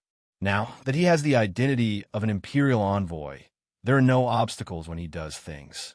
Even the governor has to give him some face. You should have received the news. Once Sir Fan Jr. arrived at the palace treasury, he beheaded 5 troublemaking treasurers, including 2 masters of the workshops. Now he has even removed all of the eldest Princess Transport Company officials. Which official in court has the confidence to use such ruthless methods? Zhou Lei sighed and shook his head. Without an insider, it will be much more difficult for the clan to play tricks in the future. Ming Launcher gazed at him and smiled mockingly. He said with disdain, I think you've become muddled from being an official. What season is this? You still want to play tricks? I just hope that the Imperial Envoy doesn't play tricks on us. In the tower upstairs by Westlake, Ming Launcher had been very respectful toward this court official in front of him. Yet, he did not give him any face at all. Yet, Zolei seemed to be used to this kind of tone. Just from this scene, it could be seen how much power the Ming family was hiding in court. Zolei's brows furrowed in worry. But the Imperial Envoy's trip to Jiangnan this time is clearly aimed at the clan. Does the old man have any plans? Ming Launcher smiled bitterly and shook his head. This is what I said earlier. Sir Fan is different from other officials. Normal methods will not work. If it was any other high-ranking official coming to Jiangnan, the Ming family has plenty of ways to deal with them. Yet, it has fallen on Sir Fan Jr. Our usual methods are completely useless. Zhou Lei probingly said, There are no officials in this world who are not greedy. Ming Launcher's eyes narrowed. It was as if he had thought of something that chilled his heart. After a moment of silence, he faintly said, This is the most common method, but it is usually the most effective method. Father saw things very accurately and knew that he had to use the mountain-splitting golden axe. We have also tried it before. He shook his head and sighed. In the end, the other party did not accept it at all and directly retreated. He also didn't say any harsh words. He was just like a block of ice. How much did he give? Zolei did not believe that there were any officials in this world who were not greedy. Even if you were the emperor's illegitimate child, you still had to have silver. Ming Launcher raised 4 fingers. Zolei asked with confusion, Just 40,000 liang? A murderous intent appeared between Ming Launcher's brows. He lowered his voice and cursed. 40,000 liang? Didn't you see the 130,000 liang of silver in the chest in the young master's yamen? This time, Father moved enough chips and even pushed down the tribute to the capital. He gathered a total of 400,000 liang. 400,000 liang. Zhou Lei's heart trembled. Even his lips began to tremble. Such a large sum of money could buy a small vassal kingdom. Could it not buy the Imperial Envoy's heart? Ming Launcher gritted his teeth and said, There's also 20% of the shares. Zhou Lei almost couldn't believe his ears. This 20% of shares was even more terrifying than 400,000 liang. How could the clan bear to use such a large sum of interest to buy Fan Xian? Usually, when he served the eldest princess, he had never been so generous. This could no longer even be called generous. It was completely cutting off his own flesh to keep him safe. Ming Launcher slowly closed his eyes. His eyelids moved slightly, and his face twisted slightly. Presumably, he was very unhappy in his heart. Zolei didn't dare say anything more. The carriage sank into a period of silence. After a long time, Ming Launcher, who was now gradually managing most of the Ming family's businesses for his father, opened his eyes and slowly said, We have all underestimated Sir Fan's appetite. Don't forget, his father is the Minister of Revenue in court. 400,000 liang can definitely buy a prince, but it cannot buy him. Thus, as I said earlier, this method will not work. What about the eldest princess? Zhou Lei asked with slight hatred. The Ming family has done so much for her. She can't just watch and not do anything, can she? Ming Launcher thought for a while and quietly said, When dealing with officials, if you can't buy them, you will be slandering them. From the center to the limbs, you will have to work hard in Jingdo. In the court, you will have to scheme against the various officials. Unfortunately, this method doesn't seem to be effective. Why? Zhou Lei was shocked. Ming Launcher said self-mockingly, What kind of person is Sir Fan? He has Director Chun and Minister Fan behind him. Although Prime Minister Lin has retired a long time ago, his power still remains. As long as the Emperor does not show any inclination, which official would dare to follow our wishes and submit a memorial against him? The Imperial Censorate has done it twice, but unfortunately, they were beaten cold-hearted by the Emperor's cane. Zhou Lei thought for a bit, and then shook his head. today is different from the past. Sir Fan is far away in Jiangnan and has no time to defend himself. He is also far away from the Overwatch Council, so his reaction will certainly not be as fast as it was in the past. Even if his relationship with the Emperor is not normal, even if he is a proper prince, it is impossible for him to cause trouble in Jiangnan and not be summoned back to Jingdou. If we cause trouble, perhaps the Emperor will summon Sir Fan back. Ming Lanshi mockingly said, "This is the weakness of you officials when you look at problems. You always keep your eyes on official rank and identity." Correct. Even if a proper prince comes to Jiangnan, the Ming family has a way to send him back with his tail between his legs. Fan Xian is only the emperor's illegitimate child, so it seems that we should not be afraid. However, the way the clan looks at problems is different from the way the officials look at problems. In our eyes, Sir Fan has power, soldiers, money, and a good reputation. Yet, he is also ruthless. Even if he has some stains, they have been completely wiped clean by the court's Overwatch Council, which is responsible for magnifying the stains. No one can catch him. Who can swallow such a smooth pebble? He is much more difficult to deal with than any royal highness. If we really incite the Jiangnan people to make trouble, as you wish. Ming Lanshi smiled coldly. Do you believe that Fan Xian would dare to move the Black Knights into Suzhou and directly wipe out the Ming family? Zhou Lei sucked in a cold breath and said hesitantly, "No way. Does he really not care about the face of the court at all? The Qing laws are not written for fun." He is a madman. Ming Lanshi gritted his teeth and cursed in a low voice. A seemingly cultured and refined madman. If you can avoid provoking him, then provoke him. Unless you have the confidence to make him disappear from this world. Zhou Lei suddenly quieted down. A moment later, he faintly said, "The Martial Assembly?" This was the Ming family's secret control of the Jiang and martial arts world. They only wore the cloak of the court, so the Ming family did not control too many Jianghu aces. However, they had, after all, used Zhou Lei to control a group of fugitives.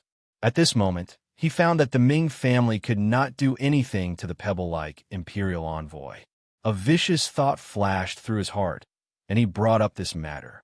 Ming Lanshi looked pitifully at Zhou Lei like he was looking at an idiot. Do you not know that Sir Fan himself is a 9th-level ace? Do you not know that the Emperor has sent a group of the most elite Tiger Guards to him? Do you not know that the 6th Bureau swordsmen who specialize in assassinations in the Overwatch Council never leave his side? Do you not know that Northern Chi's Haitang once lived with him in Hangzhou for a period of time? Ming Lanshi's voice grew louder and louder. He felt more and more that this normally shrewd brother official was truly an idiot today. He scolded, "Just that martial assembly?" Master Yun, whom father had invited from Dongyi, had only caught a glimpse of him by Westlake before he was stabbed by someone. Presently, those useless aces in Dongyi are being chased around like stray dogs by those strange people. That is Yun Jilan, Dongyi. The descendant of Sigu Jian doesn't even have a chance to attack in front of Fan Xian. Do you think these Jiangnan martial artists can kill him? Zhou Lei's face alternated between green and white. Only now did he realize that Fan Xian was not as simple as just a powerful official. In the present world, Fan Xian was definitely one of the wealthiest people. Those who were richer than him were not as powerful as him. Those who were more powerful than him were not as powerful as him.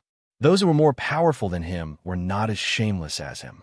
Those who were more shameless than him were not as powerful as his backer. Those who were more powerful than him had not yet been born. He did not care for giving money. He did not worry if they wanted to reduce his power in the capital. He was not afraid if they wanted to assassinate him. He did not care if they wanted to ruin his reputation. He would only use a knife to cut off their heads to vent the anger in his heart. This was an abnormal existence created decades ago. He was an invisible prince, yet he had the Overwatch Council and Ministry of Revenue that a prince could not have. Even the eldest princess, who had secretly influenced the court for over a decade, could not find a way to deal with him. What could the Ming family do? Zhou Lei comforted Ming Lanshi and said, "Sergua is also in Suzhou. Looking at his intentions, the eldest princess will help out in Jingdou. What you said earlier was reasonable, but Fan Xian is so arrogant right now. I'm afraid the crown prince and second prince will feel uncomfortable, even if they cannot move him back to Jingdo. Talking to the people in the palace will be able to suppress his arrogance. Ming Launcher nodded. He knew that he could only barely maintain the present situation. Hearing the word Gua, he still couldn't stop the veins on his forehead bulging. In a cold voice, he said, "Tell your superior not to get involved." Back then, he hit Fan Xian with a stick in the Ministry of Justice Yamen and was chased to Jiangnan. Does he still want revenge? Don't forget, the imperial envoy is the most vengeful of young people.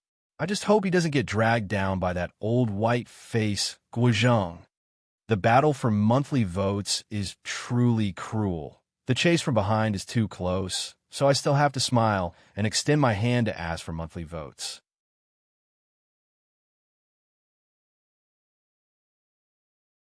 Chapter 359. There are actually mosquitoes in Guangzhou. This is my biggest discovery. Gradually settling down, I found that in the 2 days I was gone, the monthly vote rankings were completely red. It was truly terrifying. Everyone has a monthly vote. Are you willing to vote? Are you willing to vote? Or are you willing to vote? There were not many people in the world who had the right to worship the Chun Garden where the director of the Overwatch Council, Chen Pingping, lived. In their eyes, the Li Palace in Xinyang, the Sword Hut in Donggu City, and the Ming Garden of the Jiangnan Ming family were the three most beautiful and wealthiest privately owned buildings in the world. Of course, this ranking did not take into account the black and green royal palace in Shangjing, which was as beautiful as a celestial palace. There were nobles living in the Li Palace, and there was a great grandmaster in the Sword Hut. They were all existences far away from the common people. Only the Ming Garden, not far from Suzhou in Jiangnan, gave the common people a chance to admire it up close. The Ming family never used their power to bully others, and they did not purposely maintain the mystery of a noble family. Thus, many Jiangnan scholars and tourists from afar would all follow the wide road through the woods after they finished strolling through Suzhou. They would circle around to the outside of the city and look at the beautiful garden from a distance. Although they could not play up close, looking at it from a distance was enough to entertain the eyes. The Ming family was low-key and not mysterious. Thus, this Ming garden, which had been built for nearly 40 years, still maintained the deep imprint of their family. Every brick and tile, every grass and tree, every step and pavilion was not extravagant or eye-catching. On the contrary, it exuded a faint sense of intimacy. Furthermore, the courtyard walls built along the foot of the mountain were not very tall. When tourists stood on the road, they could see the eaves inside. If they stood closer, they could even hear the sound of flowing water inside. Intimacy did not mean homely. Simplicity, of course, was not simple.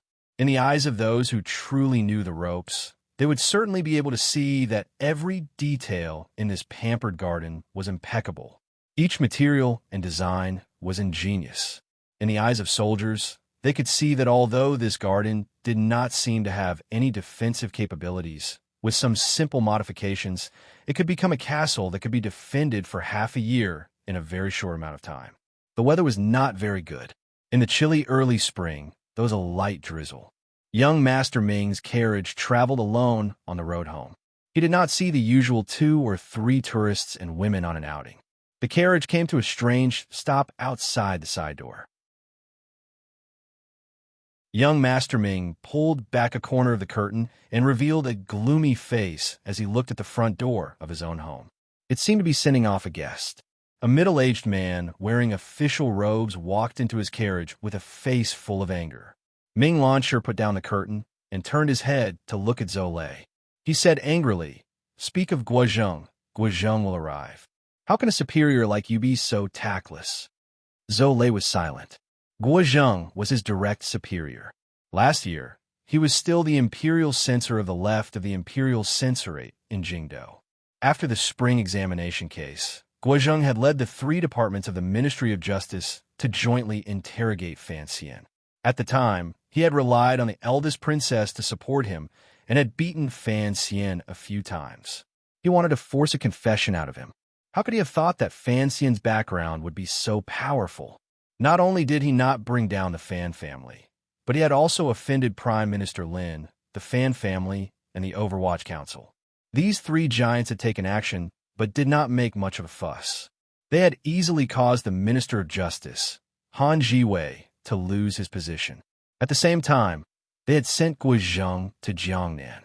The biggest loss Imperial Censor Guizhong had suffered in this life was because of Fan Xian, so he had always held a grudge. Now that Fan Xian had come to Jiangnan, it looked like Guizhong wanted to incite the Ming family to oppose the imperial envoy. That was why Ming Launcher's expression was so ugly. He thought to himself that old man Guo had moved because of a personal grudge. Today he had come to his home. He was probably here to exert pressure again. Father, I have already given the order. Ming Launcher respectfully stood at the bottom of the stone steps in a corner of the little courtyard in Ming Garden and reported into the room. The slightly tired and comforting voice of the current master of the Ming family, Ming Qingda, came out of the room. Good, no matter what, you have to endure this year. Not only did the people of the clan warn us not to let the government catch us, but, Launcher, you have always been calm. Now, you have to be even more careful. Ming Launcher hurriedly nodded his head in acknowledgement. Ming Qingda slowly walked out of the room with a trace of tiredness on his face. Did you see Guozheng earlier? Ming Launcher furrowed his brows and replied, Yes, father. If he came so openly, I'm afraid he will fall into the eyes of the imperial envoy. Ming Qingda laughed bitterly. Never mind. The mark on our bodies is already deep enough. If we want to tear off our relationship with that side now, it is impossible. No one will believe us. Don't think about these problems anymore. Did he come himself, or did he represent those people in the capital? Ming Launcher asked hesitantly. Hearing these words, the wrinkles at the corners of Ming Qingda's eyes deepened. A moment later, he sighed and said, When will these officials have their own identities? Ming Launcher's heart tightened. He knew the meaning of his father's words. It meant that Guozheng had come to pass on the eldest princess and His Highness' opinions. He looked at his father nervously. Don't worry and don't pay attention to the intentions of the capital. His Highness wants us to trip up the imperial envoy. Ming Qingda, the wealthiest man of this generation, smiled coldly and said, This is to use us as knives. How could I be so stupid? Of course, on the surface, we still have to go along with them because no one knows what will happen in the future or who will sit on that dragon chair. Ming Launcher furrowed his brows slightly and said, The order has already been issued. As long as the imperial envoy is in Jiangnan, we will have peace. However, constantly showing weakness like this is not a solution. It is a good solution. A faint smile rose to Ming Qingda's face. Commissioner Fan is not a demon who eats people without spitting out the bones. Since he can't openly hold anything against us, he also has to be wary of the backlash from the Jiangnan officials and gentry, so he can't just bring a bowl of water and swallow us whole in one gulp. If we are more well-behaved and give him enough face, presumably he will also give us some face. This Sir Fan Jr. doesn't even give the second prince face, Ming Launcher said with a pained smile. Ming Qingda smiled self-mockingly and said, The identity of a merchant has always been on the level of history, but now it is the exact opposite. Sir Fan is the son of Lady Yi. Looking at his actions, he has always harmed officials, but not the people. He also has no prejudice against merchants. He doesn't give the second prince face, but that doesn't mean he won't give us face. When all is said and done, no matter how the second prince retaliates, he is just setting a trap for him in the officialdom. We have the ability to move the power of the people. Of course, as long as the situation has not developed to the point where blades meet, we must not provoke him, Ming Qingda said. Ming Launcher was a bit annoyed. These few days, he didn't know how many times his father had said that his father's behavior on this matter was overly cautious.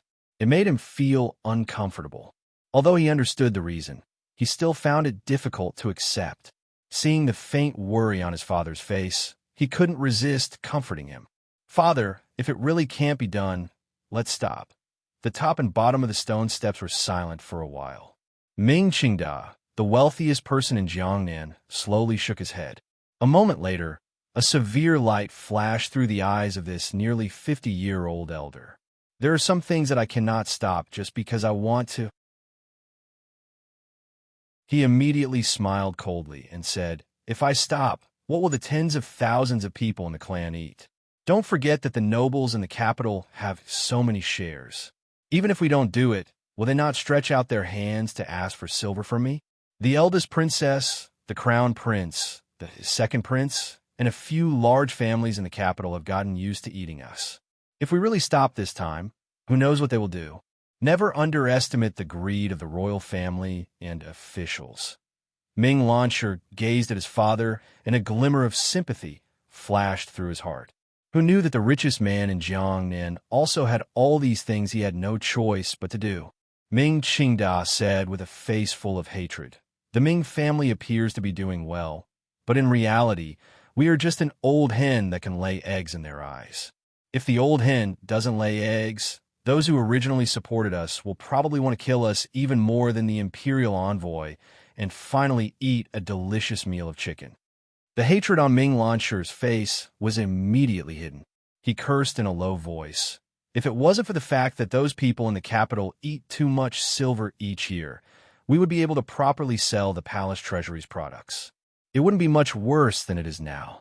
Even if the palace treasury is cut off by the imperial envoy, our family's businesses throughout Jiangnan will still be able to keep the clan going.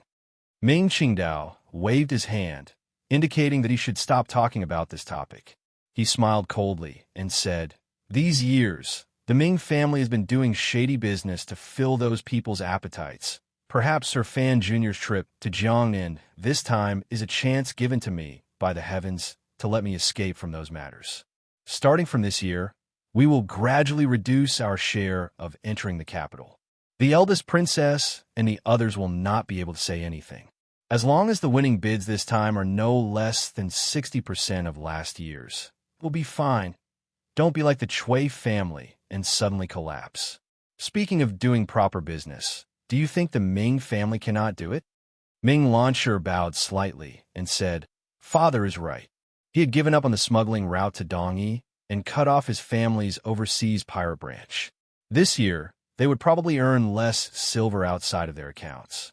They still had to pay dividends for those shares in the capital. This way, at least for this year, the clan would definitely lose money and would have to use their capital to fill in. If the imperial envoy stayed in Jiangnan, would they have to keep filling in silver?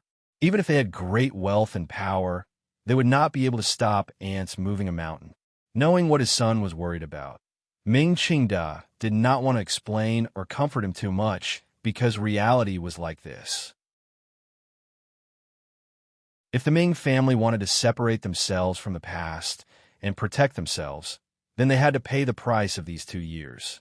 Speaking of the matter of the palace treasury opening bidding, Ming Launcher thought for a bit and then quietly said, "I have met with everyone these 2 days." The everyone, in these words, referred to any of the famous merchants in the Jiangnan area who had the power to participate in the palace treasury bidding.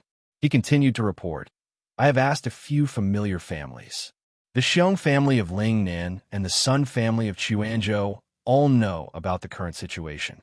Although it looks like they are eyeing the palace treasury's marketing rights, their target is still the portion left behind by the Chui family. They have also promised me that they will not raise the price against us." Ming Qingda nodded and said, "Every family wants a piece of this golden rice bowl.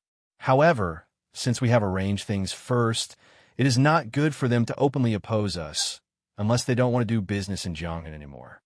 Speaking of this, only now did the master of the Ming family faintly reveal a glimmer of the confidence and pride that the richest man in Jiangnan should have. "The key is those salt smugglers." Ming Qingda furrowed his brows slightly and said, "Those salt merchants are all ruthless characters who fish for money between life and death. They also have plenty of spare money on hand. If they participate in the bidding, it will be troublesome. Although we are not afraid, we will have to fork out a bit more silver. The court rules are very strict, 40% of the deposit." He shook his head and said, "It takes up too much. I'm afraid we won't be able to make up for it in the first half of the year. The wealthiest in Jiangnan were the so-called royal merchants and salt merchants.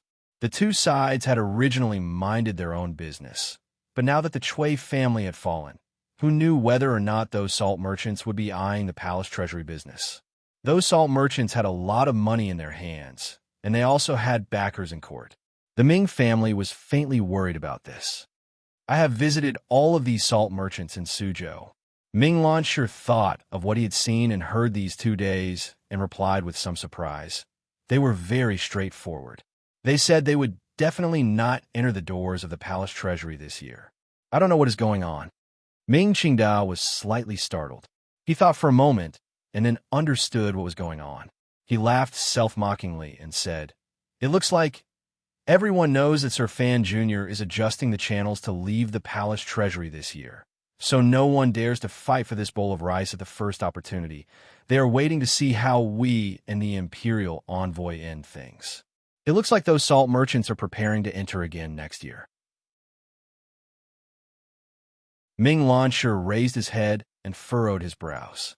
Those salt merchants, they don't seem like people who are so overcautious. Who is their backer? Ming Qingda smiled coldly. Our Jiangnan Road official Shui Qing, Sir Shui. Shui Qingda knows what Sir Fan means. At least in this first year, he will suppress the salt merchants and not let them enter the palace treasury to cause trouble for Sir Fan. This is the face Sir Shui is giving to Sir Fan Jr., the old Minister Fan in the capital, and the director. Ming Lansher was silent and speechless. That's fine. Ming Qingdao thought for a moment and then said, "Being suppressed by the imperial envoy's heavenly might, no one will enter the chaos. It will be easy for us to plan. As long as we get the bidding document and get through this year safely, it will be fine. The imperial envoy will let us?" Ming Lansher asked his father probingly. Ming Qingda said, "As long as everything is done openly, why should we be afraid of the imperial envoy? When it comes to business, he will never be as good as us regarding the palace treasury opening bidding. The highest bidder wins. If someone from the palace comes, Jiangnan Road will be watching from the side. It is not something that the palace treasury transport company can handle. As long as the Ming family is willing to pay the silver, Sir Fan Jr. can't force it out of me. What I mean is, will the imperial envoy secretly incite other families to purposely raise the price? This is the simplest move. They won't lose anything, but they can make us suffer a great loss." Ming Qingda shook his head confidently. There may not be anyone on the Jiangnan Road who dares to offend Sir Fan Jr., but other than him, there may not be anyone who dares to offend the Ming family. You also want to ask around earlier. Some of the more powerful families should be watching from the side this year. If he wants to find a puppet to raise the price, Ming Qingda furrowed his brows. Bidding requires clear silver. The imperial envoy doesn't have that much silver, so he won't be able to raise it much. A faint mockery rose to his face. Don't be blinded by that chest of 130,000 liang of silver. If he wants to use silver to smash people, the officials won't be able to do it. When it came to using silver to smash people, it was the Ming family who did it the most shockingly. Thousands of images swallowing the wind and clouds. In one go, they threw out 400,000 liang of silver with the intention of knocking Fan Xian unconscious. Although they didn't succeed, this kind of boldness was not something that the bribers in the capital could touch. The imperial envoy's father, Sir Fan Sr., is the Minister of Revenue of the Qing court. He manages the national treasury, Ming Lansher reminded with a pained smile. Ming Lansher forced a smile and reminded him, "Speaking of silver, his silver is much more than the Ming family." "Minister Fan?" Ming Qingda said with slight mockery. "If the Ministry of Revenue doesn't move, then so be it. If the imperial envoy uses his father's power in order to suppress the Ming family, then this matter will be interesting. Trust me, the eldest princess has been so quiet. She must be waiting for that moment." Ming Garden immediately fell silent. Ming Lansher felt a slight chill in his heart. He knew that although his father appeared to be retreating step by step, He had long discussed with the nobles in the capital how to deal with the imperial envoy. No one knew how much blood and danger were hidden in the background of the palace treasury bidding. The matter involved the national treasury and the minister. Ming Launcher did not dare continue this topic that could not be said out loud. He calmly changed the topic and reported, "Based on past practice, the Taiping Money House's silver has already been prepared. Father has repeatedly warned us, so we have prepared an extra 30% of the silver this time in case we are caught unprepared when the bidding comes." The palace treasury bidding used clearly marked silver. Putting aside the 40% down payment after the deal was closed, the bidding silver itself had to be prepared in advance. Whether it was real silver or banknotes from a money house approved by the court, it had to be delivered to the special meeting place on the day the bidding opened. This was a terrifyingly large sum. For a wealthy family like the Ming family in Jiangnan, it would be difficult for them to immediately take out so much silver. After all, they could not sell land or homes. Furthermore, 60% of the bidding silver could be immediately returned after winning the bid.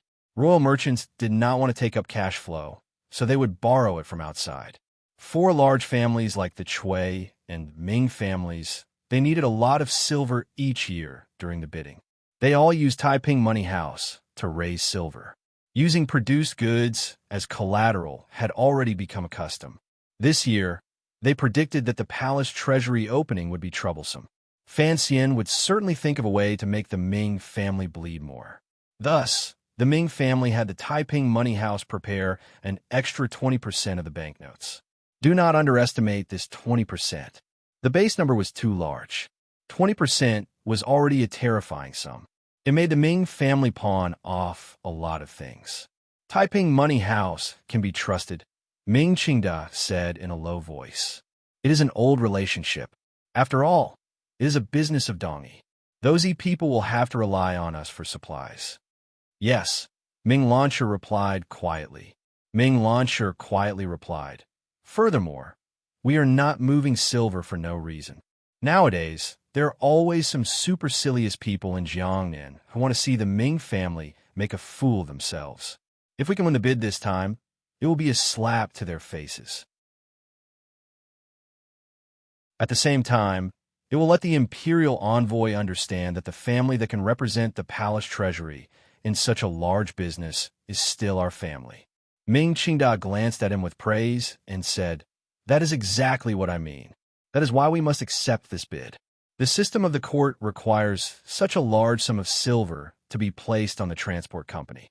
The original intention is to get rid of merchants who do not have enough power. At the same time, it also helps the Ming family sweep away a lot of opponents. Of those who can move so much silver, one family has already fallen. Who else can? Unless the imperial envoy wants to see no one take over the palace treasury goods next year. Otherwise, you can only give it to me. What we have to ensure is, first, the price, not too ridiculously high. Second, the binding. There will be pressure from the capital to force the transport company to follow the rules of previous years. The 16 items will be split into 4, 6, 8, and 1. We still only want that 8. The master of the Ming family still said, "Only want for half of the shares." The confidence in his words was unmistakable. Ming Launcher accepted wholeheartedly. The seemingly tense situation became easy under his father's analysis of the system of the court. It seemed that only his family had the ability to win the bid under the absurd rules of the court. The matter on the sea has been settled. The master of Ming family finally said slowly, "You should also have that person in the family shut up." Hearing that the matter on the sea had been settled, Ming Launcher couldn't help but feel his entire body relax. That was the Ming family's biggest weakness. As long as it was cleaned out, based on the Ming family's stable actions in Jiangnan Road, Fan Xian should not be able to find any reason to oppose him. However, hearing his father's last words, the young master of the Ming family still could not help but feel a chill in his heart. He didn't know how his father had settled the matter on the sea or how the pirates entrenched on the island had been silenced. As for the Ming family's support, a portion of it had come from the military. His father was very tight-lipped, so even he, the young master of the Ming family, did not know which side of the military the capital had mobilized this time. The matter on the sea had been resolved by his father, but he had to resolve the matter at home. A ruthless expression flashed across Ming Launcher's face. Nightfall. The young master of the Ming family was in a remote golden room in Suzhou. He lay on the bed with his eyes gazing at the sky. No one knew what he was thinking. In his arms was a naked woman lying obediently like a kitten. Her slender fingers drew circles on his bare chest. This woman was Ming Launcher's third concubine. Because of her special identity, she had always been raised outside of Ming Garden. Launcher. The concubine's breath was slightly warm. She panted and said, "I want more." Men hated to hear these words after the matter. Ming Launcher smiled coldly and said, "Want more? Don't you know how to be content?" The concubine's expression suddenly changed. She gritted her teeth and said, "What do you mean? Is it that the imperial envoy is checking hard and doesn't dare to go out on the sea? Do you feel that us two siblings are of no use?" Ming Launcher smiled slightly and turned around. In a quiet voice, he said, "Little darling, you've earned so much silver for the Ming family these few years. How could it be of no use?" As his words fell, his hand slapped heavily onto the concubine's snow-white buttocks, sending up and down white waves. She pouted coquettishly. The concubine's eyes were like silk and filled with anticipation. Ming Launcher's face was full of smiles. He chopped down on the back of her neck and watched as the concubine fainted with a moan. He then used his own hands to steadily and mercilessly grip the snow-white neck that he had kissed countless times. To be continued. If you want to know what happened next, please log on to www.cmfu.com. More chapters. Support the author. Support original reading.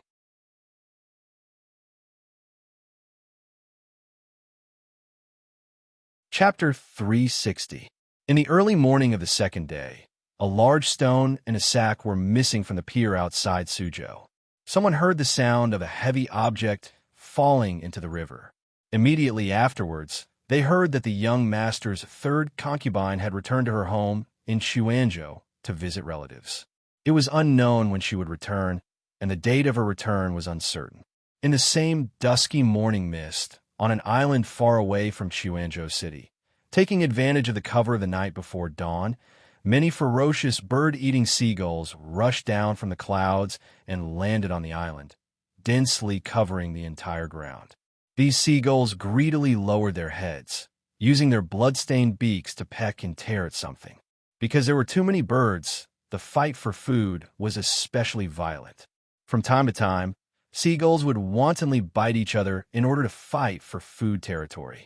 For a moment, the dusky island surface was filled with bird feathers flying chaotically, flesh and blood splattering everywhere. What they fought for food was not the young birds and turtle eggs that they normally enjoyed, but human corpses. The entire island was actually littered with corpses. The pungent smell of blood rose into the sky. Fortunately, it was early spring, so there was not too much of a rotten smell. But even so, with so many corpses, it still attracted the attention of many seagulls within a radius of several hundred miles. What a feast!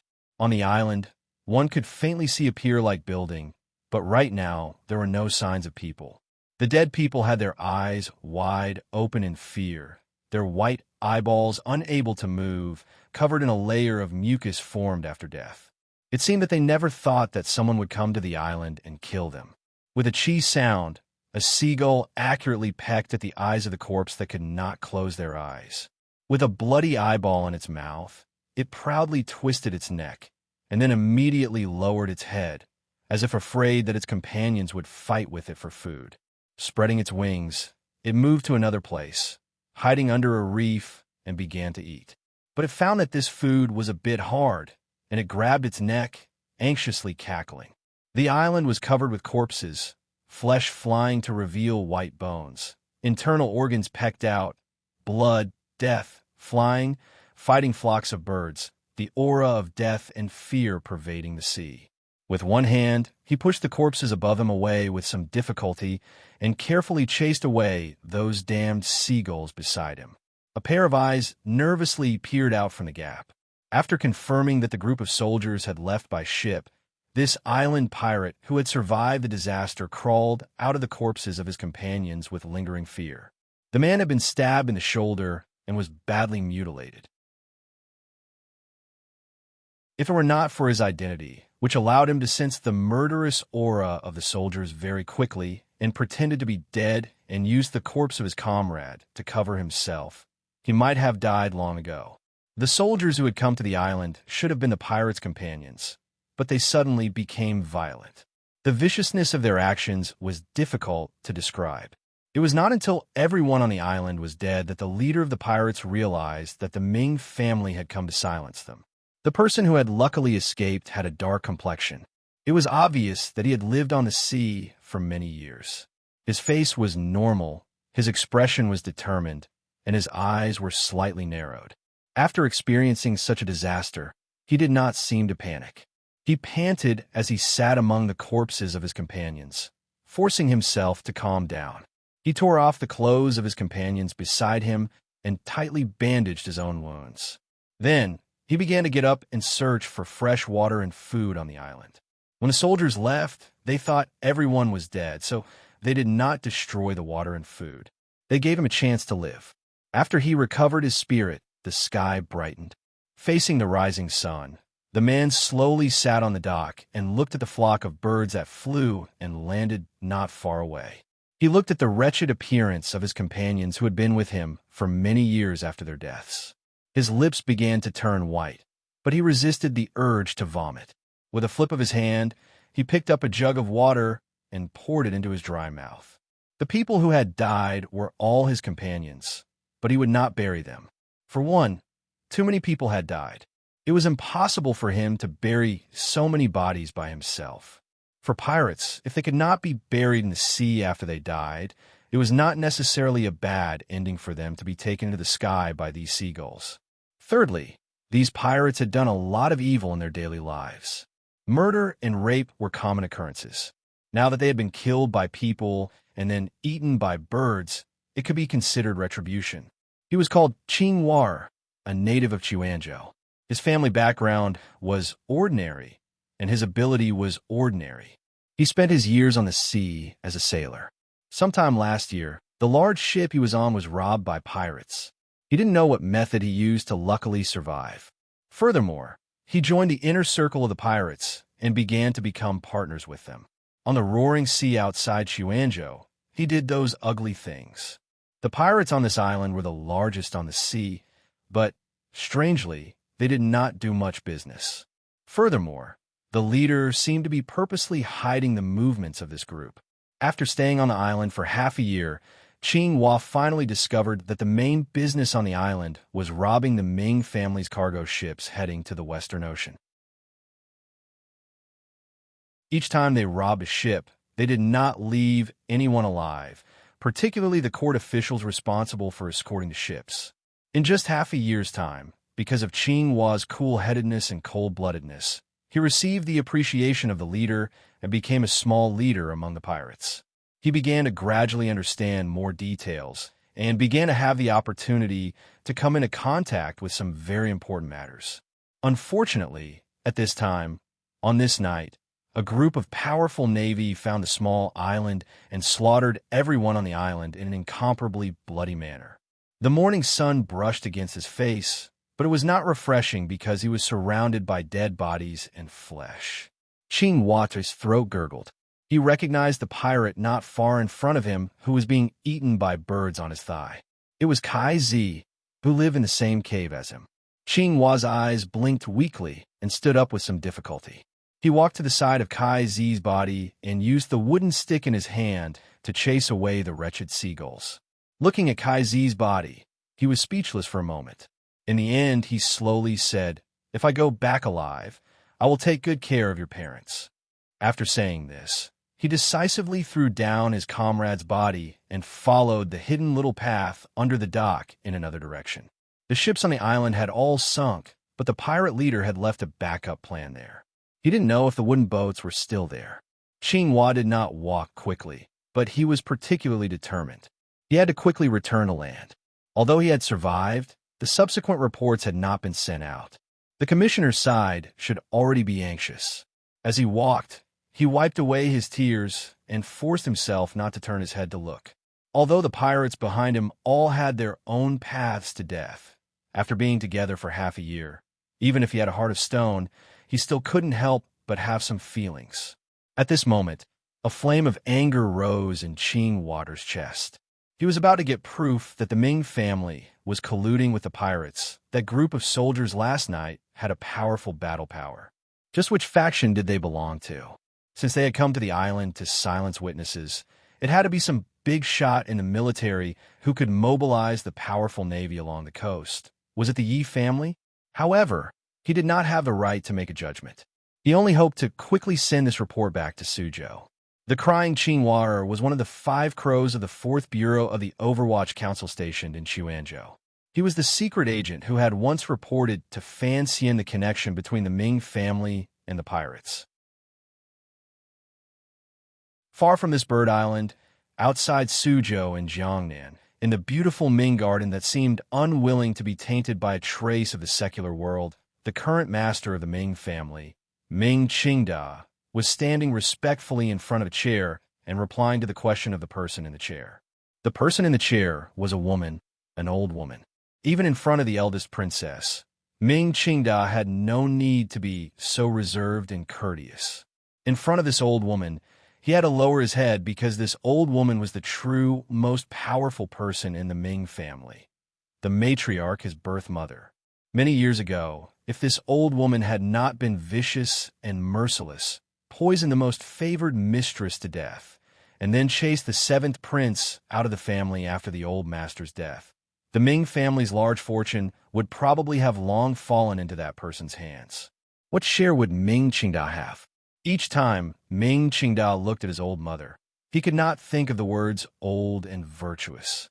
Instead, he thought, being old and not dead is a thief. My 7th brother's body has probably already turned to white bone somewhere. Although he felt at ease, he also felt a chill. As long as this old woman was alive, he could not be considered the true master of the Ming family. Your actions are too slow. The old Ming matriarch looked at her son and said in a cold and merciless voice, "If you wanted to wash yourself clean, then you should have started acting 2 years ago." Ming Qingda was known to be intelligent. Otherwise, he would not have been able to control such a large business of the Ming family. However, in front of his mother, he had been criticized badly. His face heated up and he furrowed his brows. Why 2 years ago? Because 2 years ago, the palace decided to have Fan Xian marry Lin Wan'er. A cold light flashed through the old woman's eyes as she spoke in a hateful voice. Ming Qingda's expression was respectful, but he had other thoughts in his heart. Even if they had guessed at that time that Fan Xian would go to Jiangnan to take charge of the palace treasury, who knew he was the emperor's illegitimate child, who knew he was a descendant of the Yi family, who knew he would one day lead the Overwatch Council. This old woman, it looked like she was truly muddle-headed. The old woman scolded, "If I hadn't asked the military for help this time, if the Overwatch Council had found that island, given Fan Xian's personality, how would he have dealt with you?" Ming Qingda laughed coldly in his heart and didn't say anything. With a respectful expression, he replied, "It is truly unfilial of me to make mother worry." To be continued. If you want to know what happened afterwards, please log on to www.cmfu.com. More chapters. Support the author. Support original reading.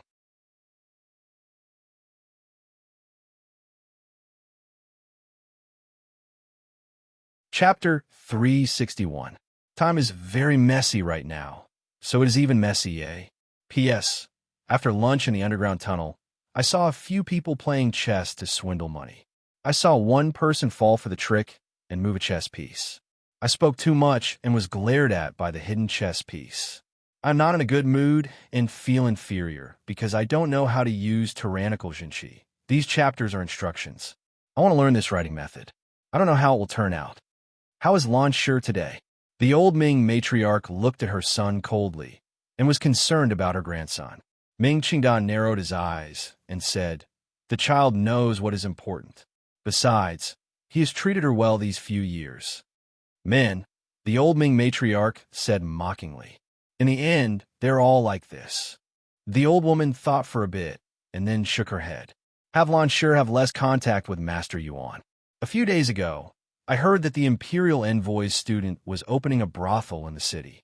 Lan Shi sold the bamboo house and felt uncomfortable. He was planning with Master Yuan on how to break the Imperial Envoy's business. Since we have drawn up the rules, of course, we cannot do the opposite. She continued coldly. Master Yuan is the heir's woman. Have Lan sure drool less. Besides, it's not like you don't know that the Fan family hates Yuan Meng to the bone. If Fan Xian discovers that Yuan Meng is in Suzhou, he will probably kill her at the first opportunity. If Ming Shi interacts with her, it will be a bit more dangerous.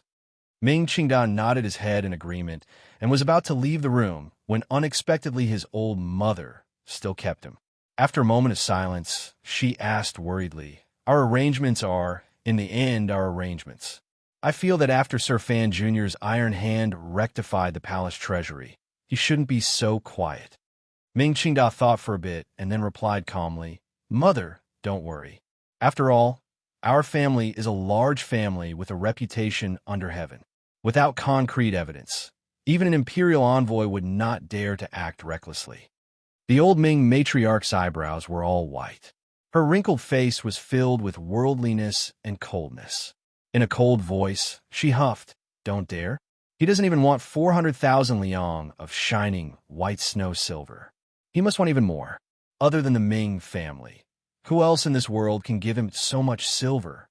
It was indeed so. To raise 400,000 liang of silver in such a short amount of time and deliver it to Fan Xian's hands, this kind of ability was enough to shock the world.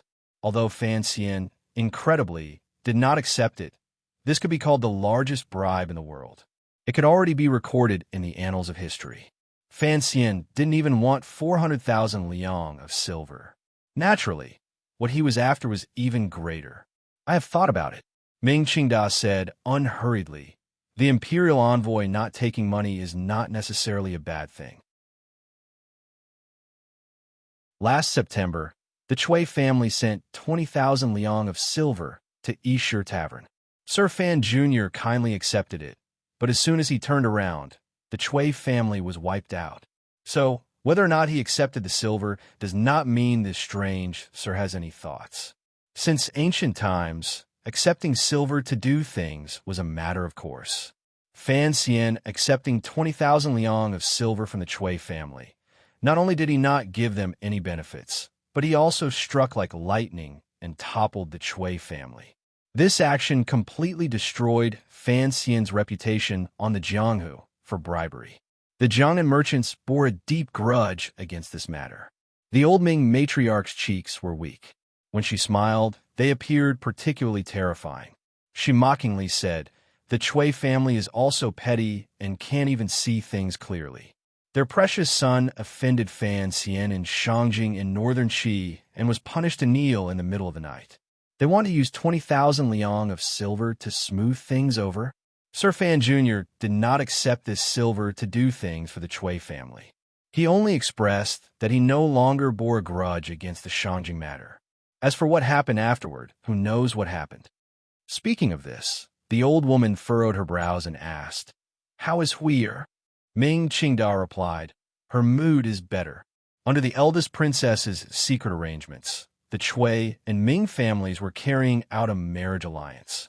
The Huir mentioned now was the wife of the third generation of the Ming family, Ming Lanshi, Chui Zhihui. After the Chui family had been toppled by Fan Xian, although those prominent figures had survived under Yan Xiaoi's protection, their families had been destroyed and their people scattered. Qianguan had left in a romantic manner. The bride who married into the Ming family could not help but feel terrified and wash her face with tears every day. After talking about some family matters, the old Ming matriarch brought the topic back to the main topic.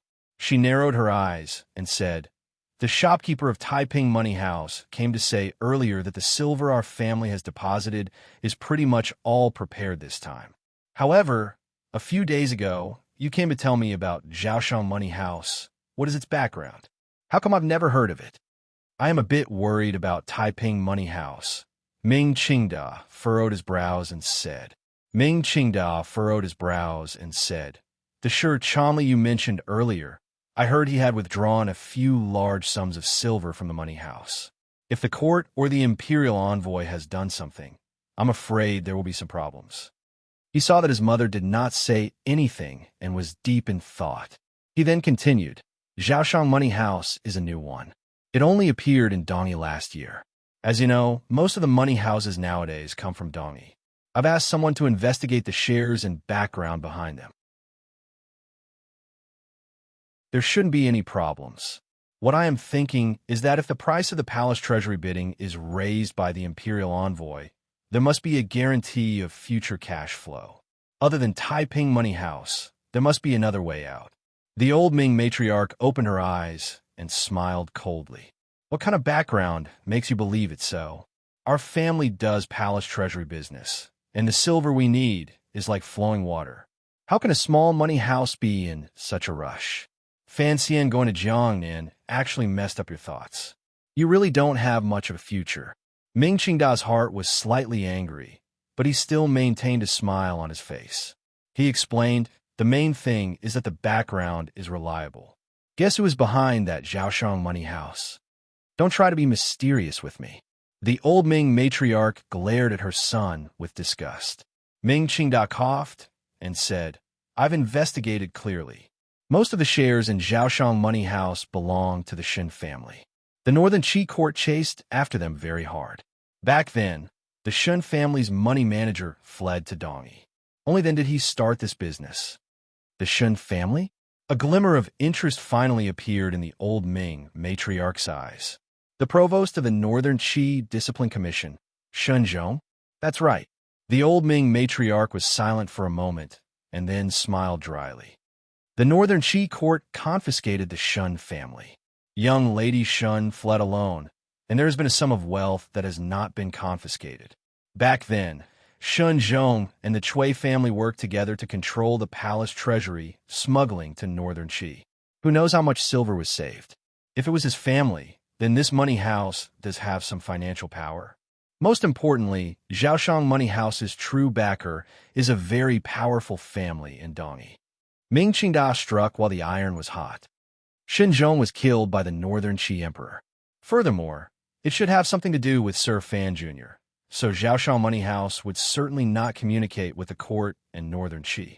Other than the large amount of silver hidden in the Ming family's fields and manors, most of the silver used for business was stored in Taiping Money House. The seal to transfer money from Taiping Money House had always been in the hands of the old Ming matriarch. Ming Qingda had the title of master of the Ming family in name, but in reality, he was just a puppet. Today, he was trying his best to recommend Zhaoshang Money House to his mother, who knew what he was thinking. He didn't know if the old Ming matriarch had sensed her son's thoughts, but her smile instantly disappeared. She coldly said, "Did you not find out how much money Shi Chanli was able to move from Taiping Money House?" Ming Qingda felt a thread of cold sweat trickle down his back. He forced himself to be calm and said, "Taiping was forced by me. Their old shopkeeper had no choice but to break the rules and give me an actual number. I'm not sure where the silver Shi Chanli was able to get came from, but it should be from the Fan family. The total number should be around 50,000 liang." The old Ming matriarch huffed coldly and didn't speak. She only stared at her son. Ming Qingda became more and more nervous. After an indeterminable amount of time, the old Ming matriarch sighed and said, "Let's not rush to contact Zhaoshang. First, Shi Chanli doesn't have much silver to move. It's not enough to make trouble for us with the bidding. Second, behind Taiping Money House is Sigu Jian, that strange old creature. What this money house cares about the most is credibility. If you let them break the rules, that is because Sigu Jian needs the Ming family to send goods to Dongyi. If you turn around and start flirting with Zhaoshang Money House, how could they feel comfortable?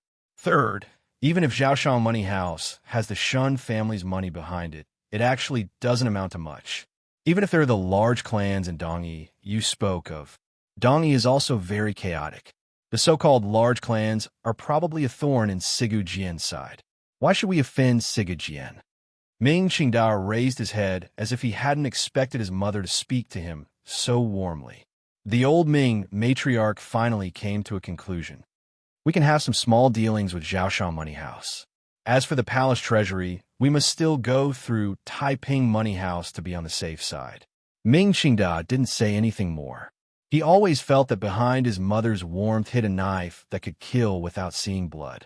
However, he was still not satisfied in his heart. In doing business, capital was important. If everything was placed in Taiping Money House, how could that work? There was a slight deviation in the judgment of mother and son. It was this deviation that led to the troublesome matters later on. If the imperial envoy can tolerate our family for a few years, then we will do as you say and continue like this. If he must destroy the Ming family, you know what to do. Ming Qingda bowed his head in acknowledgement. After a moment of silence, he said, "The Jiunshan conference is next month. I'm afraid there won't be enough time." The old Ming matriarch looked at him coldly. Killing people is not an urgent task. As for the Jiunshan conference, the Ming family has raised the Jiangnan martial world for so many years and protected them under the eyes of the court for so many years.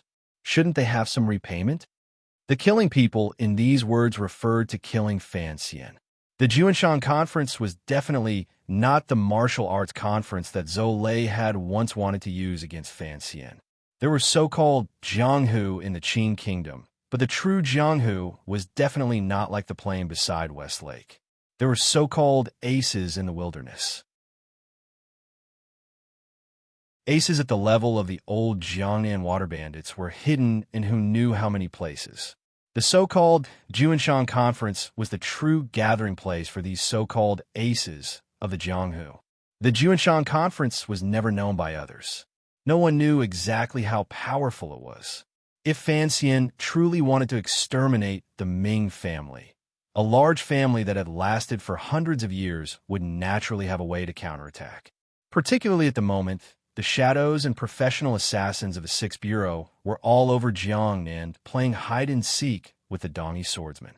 The defense around Fan Xian was not as tight as it looked. Ming Qingda clearly did not agree with this suggestion and said with slight mockery, "I don't believe the Jiunshan conference can kill someone that even Dongi can't kill. Other than that, Mother, don't forget that the imperial envoy himself is a top ace. He also has the Tiger Guard sent by the Emperor at his side. Most importantly, that northern Qi Saint girl Haidang should also be by his side." The old Ming matriarch looked at her son with pity. Killing is putting one's life on the line. It is not a game that cares about success. If someone wants to kill our entire family, and you are still considering whether or not you can kill them, then you will never have the chance to kill them. Ming Qingda smiled bitterly and replied, "Even if we can kill Fan Xian, so what? The emperor is angry and the world is shocked.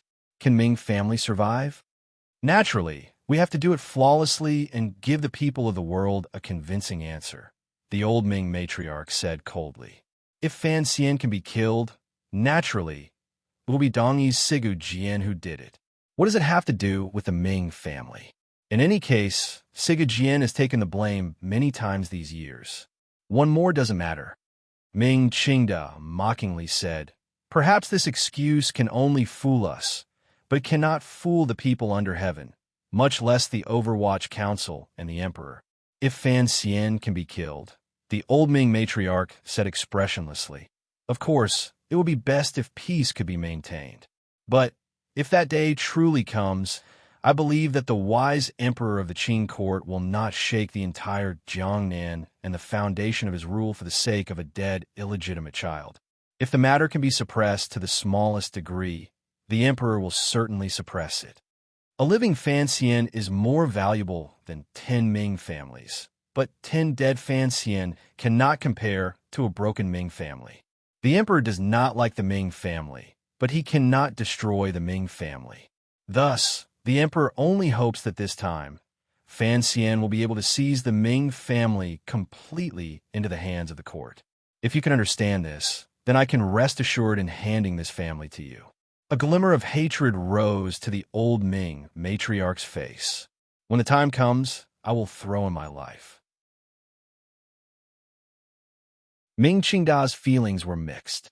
Crying, he said, "Mother, what unlucky words are you saying? He laughed coldly in his heart. The old woman was indeed old to be so muddle-headed in seeing things. If she really killed Fan Xian, as she said, how could the emperor give the Ming family a way out? Throw in your life? Do you really think your old life is so valuable? To be continued. If you want to know what happens next, please log on to www.cmfu.com. More chapters. Support the author. Support original reading.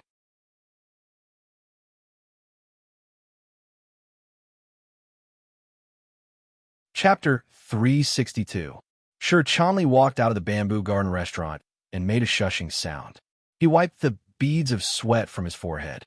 The building behind him was currently being renovated. However, there was still some time before it opened for business.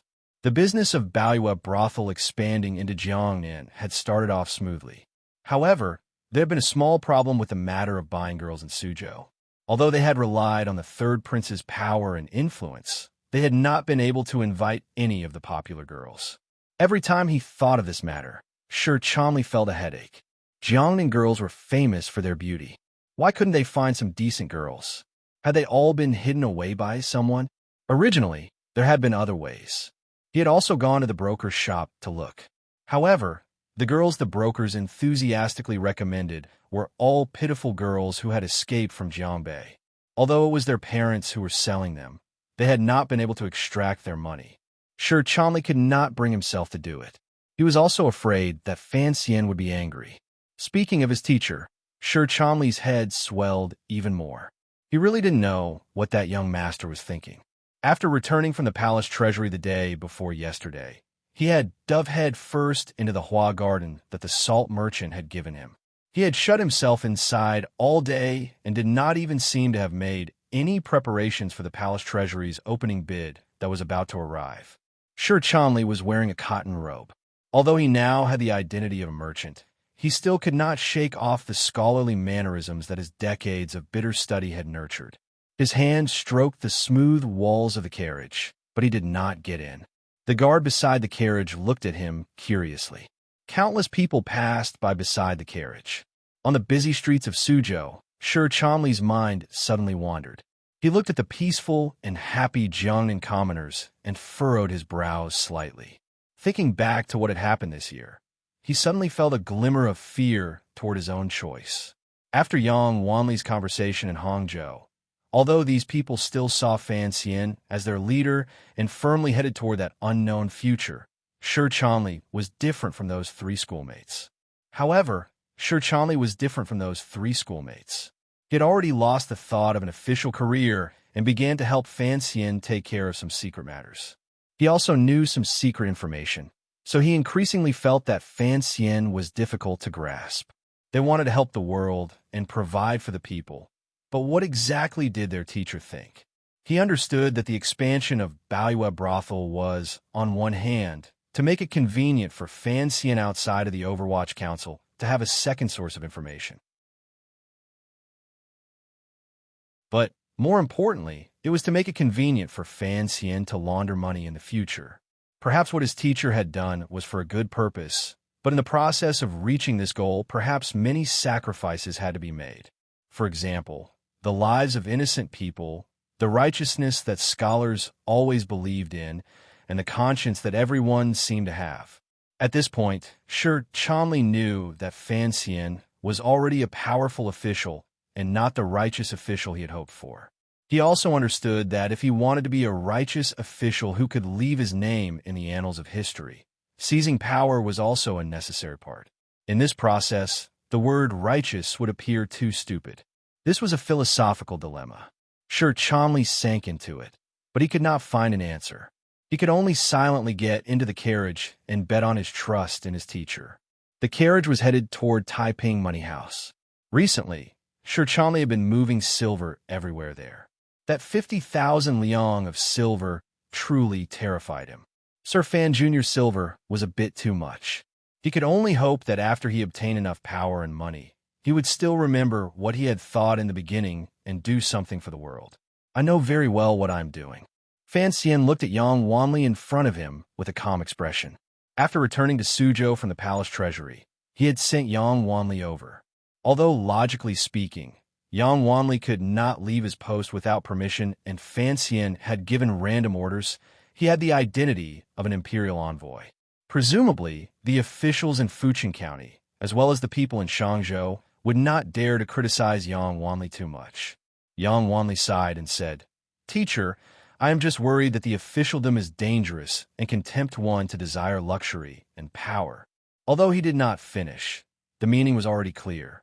Of Fan Xian's 4 disciples, Fan Xian liked Yang Wanli the most because he spoke directly and always remembered the hardships of his childhood.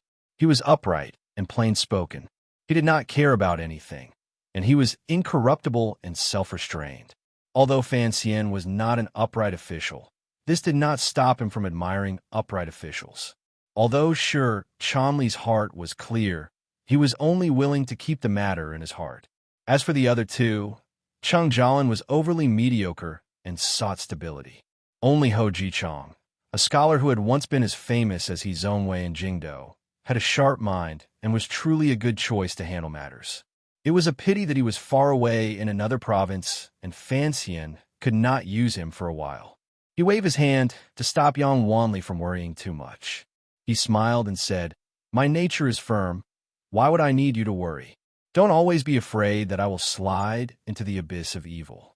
Once I get used to the darkness, I won't be able to see the light." Yang Wanli was slightly startled. He then thought about what kind of person his teacher was. How could he be so useless? Perhaps he had been worrying too much. "Money is only a tool," Fan Xian said. "Anyone who is greedy will always need to use money to exchange for some kind of physical or psychological pleasure. For a person who has enough money, greed for money. If it is not to count silver, then it must be for some other purpose." Yang Wanli shook his head and said, "Greed is difficult to satisfy. There are too many such things in the world." Although Fan Xian often said strange words, Yang Wanli was already used to it. In any case, he understood the general meaning. "I'm not a eunuch," Fan Xian said with a smile. "I don't have any special interest in things like silver." Yang Wanli smiled bitterly and thought, if you don't love silver, then why use Shi Chanli's name to run a brothel? In particular, the operation against the Ming family and the palace treasury this time was clearly to steal silver. When the time came, how much would be handed back to the court? Fan Xian completely ignored his student's silent criticism and said straightforwardly, "I called you over this time because there are some things I need to tell you." Although Yang Wanli disapproved of some of Fan Xian's methods of doing things and felt conflicted in his heart for the things Fan Xian gave him, as long as they did not violate the law, he would carry them out with great care and effort. "Please give me your orders." He looked at Fan Xian's serious expression and thought it was a matter of government. So he changed the way he addressed him and replied very seriously. Fan Xian glanced at him and said carefully, "There will be an appointment coming from the capital immediately. You will be transferred to the Ministry of Works. I'm letting you know in advance so you won't be confused." Hearing these words, Yang Wanli was startled and truly confused. He was doing well in Fujian County. According to tradition, he would be able to enter the province next year. Not only did his career look good, it was also the right path. Although he was a loyal person, it was not that he did not understand the entanglements in the officialdom. Of course, he knew why his teacher had sent the 3 of them to the provinces after the spring examinations and not find a way to stay in the various ministries in Jingdou. Because the Fan family's power in Jingdou was already strong enough, they needed some help in the provinces. This was the reason Yang Wanli had been sent to Fujian County. Hearing that he was going to be transferred to the Ministry of Works, Yang Wanli was a bit confused. Given his rank, he could still help his teacher do some things outside the capital. After returning to the capital, his official position would be so low that he couldn't even speak. He didn't know what deep meaning his teacher had in this arrangement. Seeing his confusion, Fan Xian explained in a quiet voice, "Entering the Ministry of Works from a local place, according to tradition, you will move up half a rank. Don't think this is something I did again. As for why I'm letting you enter the Ministry of Works, you don't need to guess too much." Yang Wanli nodded with confusion. "There are 4 departments in the Ministry of Works." Fan Xian stared into his eyes and said, During the new policies in the first year of the Qing calendar, the Ministry of Water was changed to the Ministry of Clear Water. This time, you will be entering the Ministry of Clear Water. Yang Wanli opened his mouth slightly, thinking that he could guess what his teacher was preparing to do. His tender face flushed red as he said, "Darren, although the repair of the river works costs a lot of silver, this silver cannot be touched." Fan Xian paused and immediately scolded laughingly. "What kind of pig brain do you have? Did the scolding in Hangzhou not wake you up?" Only now did Yang Wanli come to his senses. He thought that even if his teacher wanted to be greedy, he would not care about the Jiang and Ming family and palace treasury. How could he extend his hand to the river works? He must have thought wrong. He sighed repeatedly with great shame. Fan Xian glared at him in annoyance and sighed. "You need to change your rash personality. It's fine in front of me, but after you enter the Ministry of Works, you will still be like this in front of those incomparably crafty officials. How can I be at ease letting you go?" Yang Wanli gritted his teeth and said, "I will listen to teacher. In the future, I will be more steady. Teacher, please explain." Fan Xian was silent for a moment. He slowly raised his head and stared into Yang Wanli's eyes. He stared until Yang Wanli's heart was a little scared. Only then did he calmly say, "The Ministry of Clear Water is responsible for examining and distributing the silver that the court allocates to control the rivers along the river. The amount is very large, particularly after the river burst its banks last year and countless people died. This year, as long as the situation of the court's national treasury improves slightly, the emperor will certainly allocate enough real silver. I want you to go to the Ministry of Clear Water because I want you to look after this silver." Yang Wanli froze in his chair and didn't come back to his senses for a long time. River works? The banks? Flood? A flood of silver? Everyone knew that river transport was the most expensive business in a country's economy and people's lives. Particularly over the past dozen years, the Qing kingdom had repaired the river every year and breached the dikes every year. Silver poured in like a flood, but not a single sound was heard. On one hand, the heavens did not give them face. On the other hand, it was a man-made disaster. From the Ministry of Works in Jingdou to the officials of the river transport governor's manor and below, no one knew how much they had benefited from this enormous amount of silver. The disaster of corruption was greater than a flood.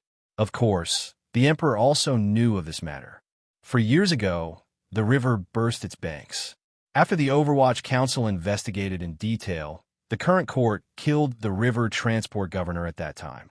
It was said that the river transport governor's family had accumulated wealth for the country and had the Empress Dowager as his backer.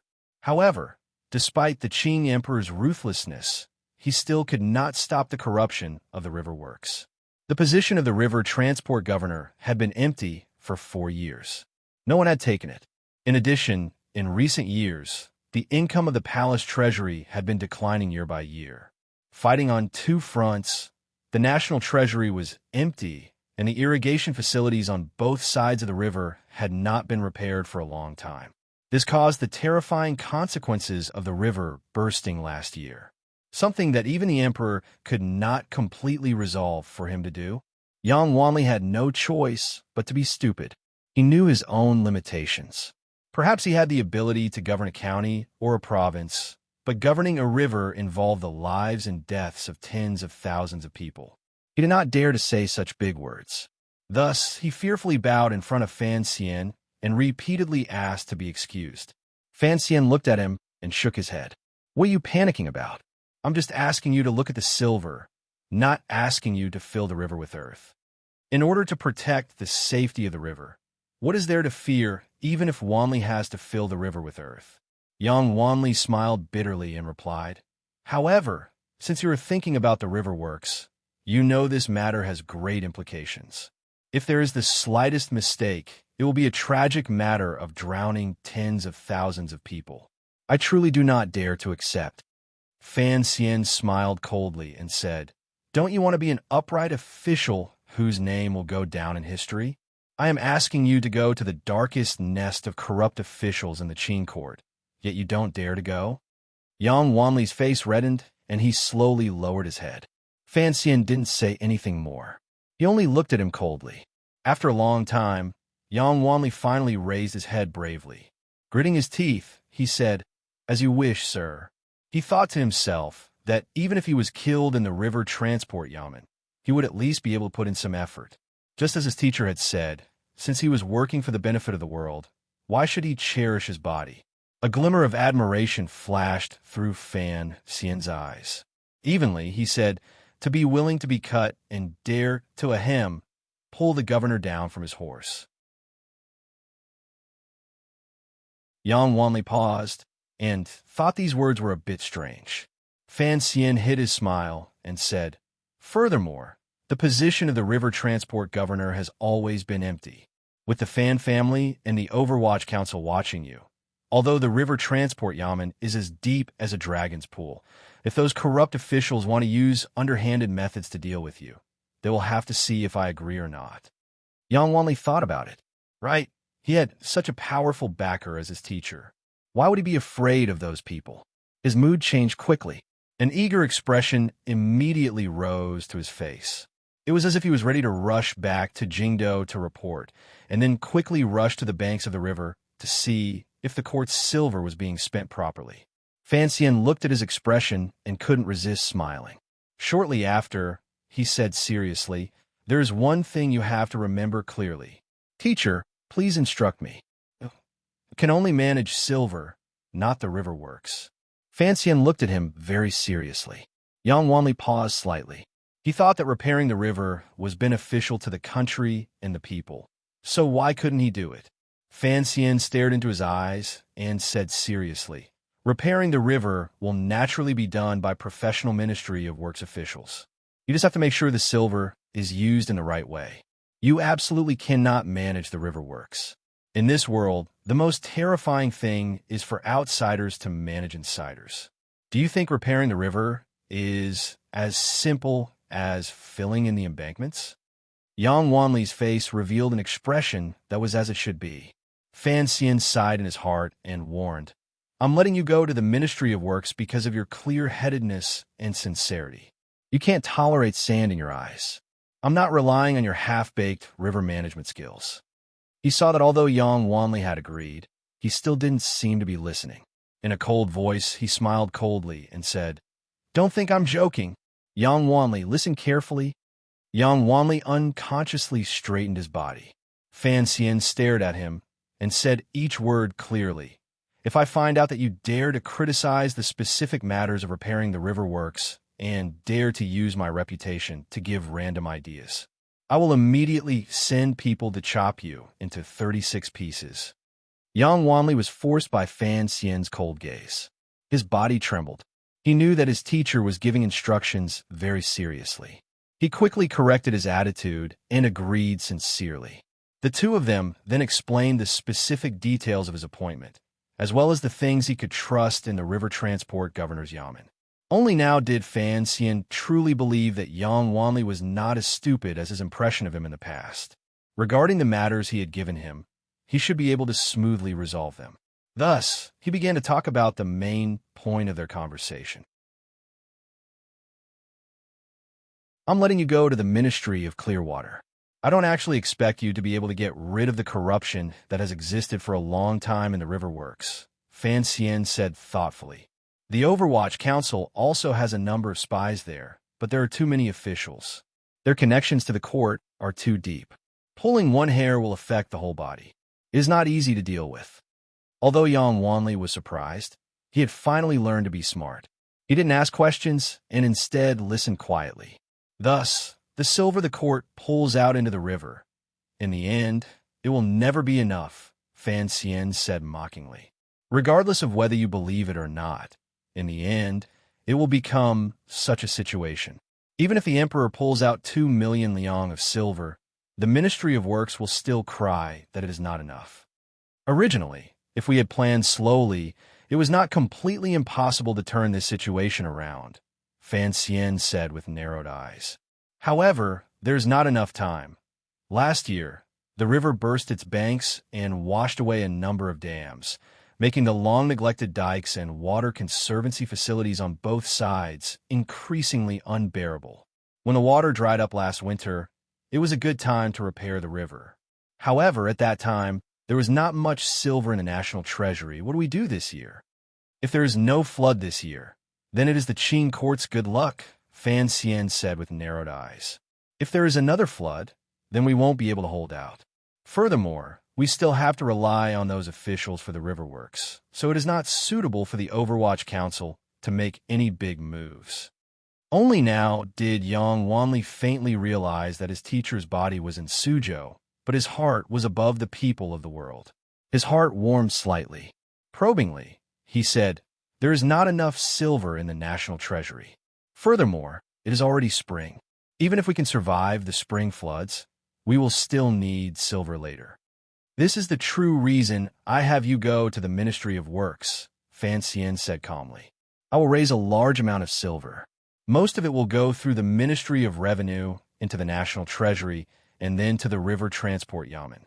However, as I said earlier, there will be harsh deductions along the way, so I don't know how much will be left. Most importantly, I'm afraid there won't be enough time, so I will directly move the other portion of silver to the River Transport Yamen for you to take over." Yang Wanli paled in shock. The large amount of silver Fan Xian spoke of was certainly a terrifying amount. Presumably, it had been taken from the palace treasury. However, this amount of silver, logically speaking, should belong to the palace treasury and then, according to the emperor's edict, move it to the national treasury. For Fan Xian to directly move the silver, at the very least, this was using the national treasury for personal gain. At the very most, it was no different from rebellion.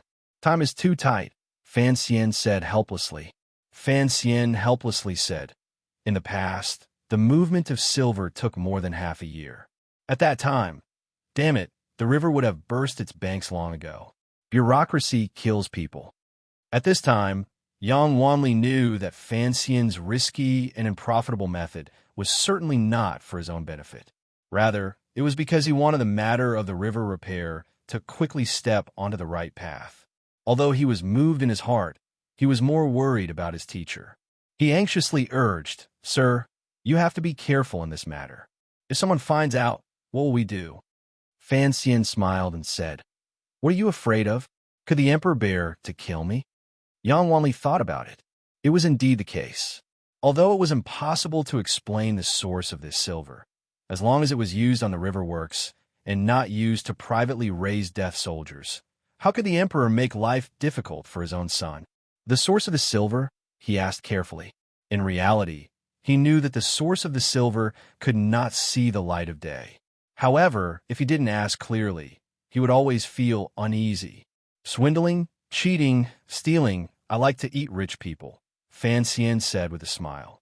"The palace treasury is about to start the bidding. You don't have to worry about the silver. The important thing is to use this silver well. The Fourth Bureau of the Overwatch Council will help you handle the specific matters.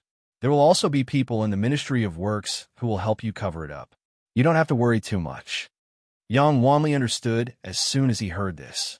For such a large sum of money to be poured into the river works through unconventional channels, of course, the upper echelons of the court had to turn a blind eye to it. Perhaps the mastermind was his teacher's father, the Minister of Revenue, who had always seemed somewhat quiet. "My silver will increase," Fan Xian sighed. Fan Xian sighed and said, "There will be more and more every year, so what I'm worried about now is not how to earn money, but how to spend it, and how to spend it happily." These words were a bit arrogant. However, he had yet to swindle the Ming family's silver into his hands, yet he was already thinking about how to spend it. This matter was inevitably a bit absurd. The position of River Transport Governor has been vacant for 4 years. Fan Xian smiled slightly at his most stubborn student. "I hope that in the near future, you will be the Qing Kingdom's River Transport Governor.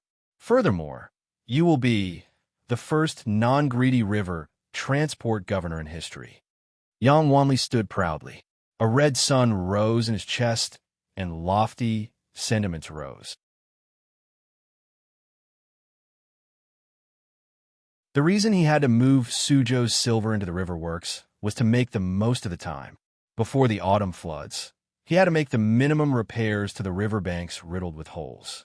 Naturally, Yang Wanli did not want to stay any longer. He hurriedly took his leave. He had to return to Fujian County to give his report. He also had to report to the capital and return to the river transport yamen. These tens of thousands of li were indeed tens of thousands of li. Fan Xian sat comfortably in the chair and waited for the person who was about to arrive. He didn't have to wait long before Haidang pushed open the door and walked in.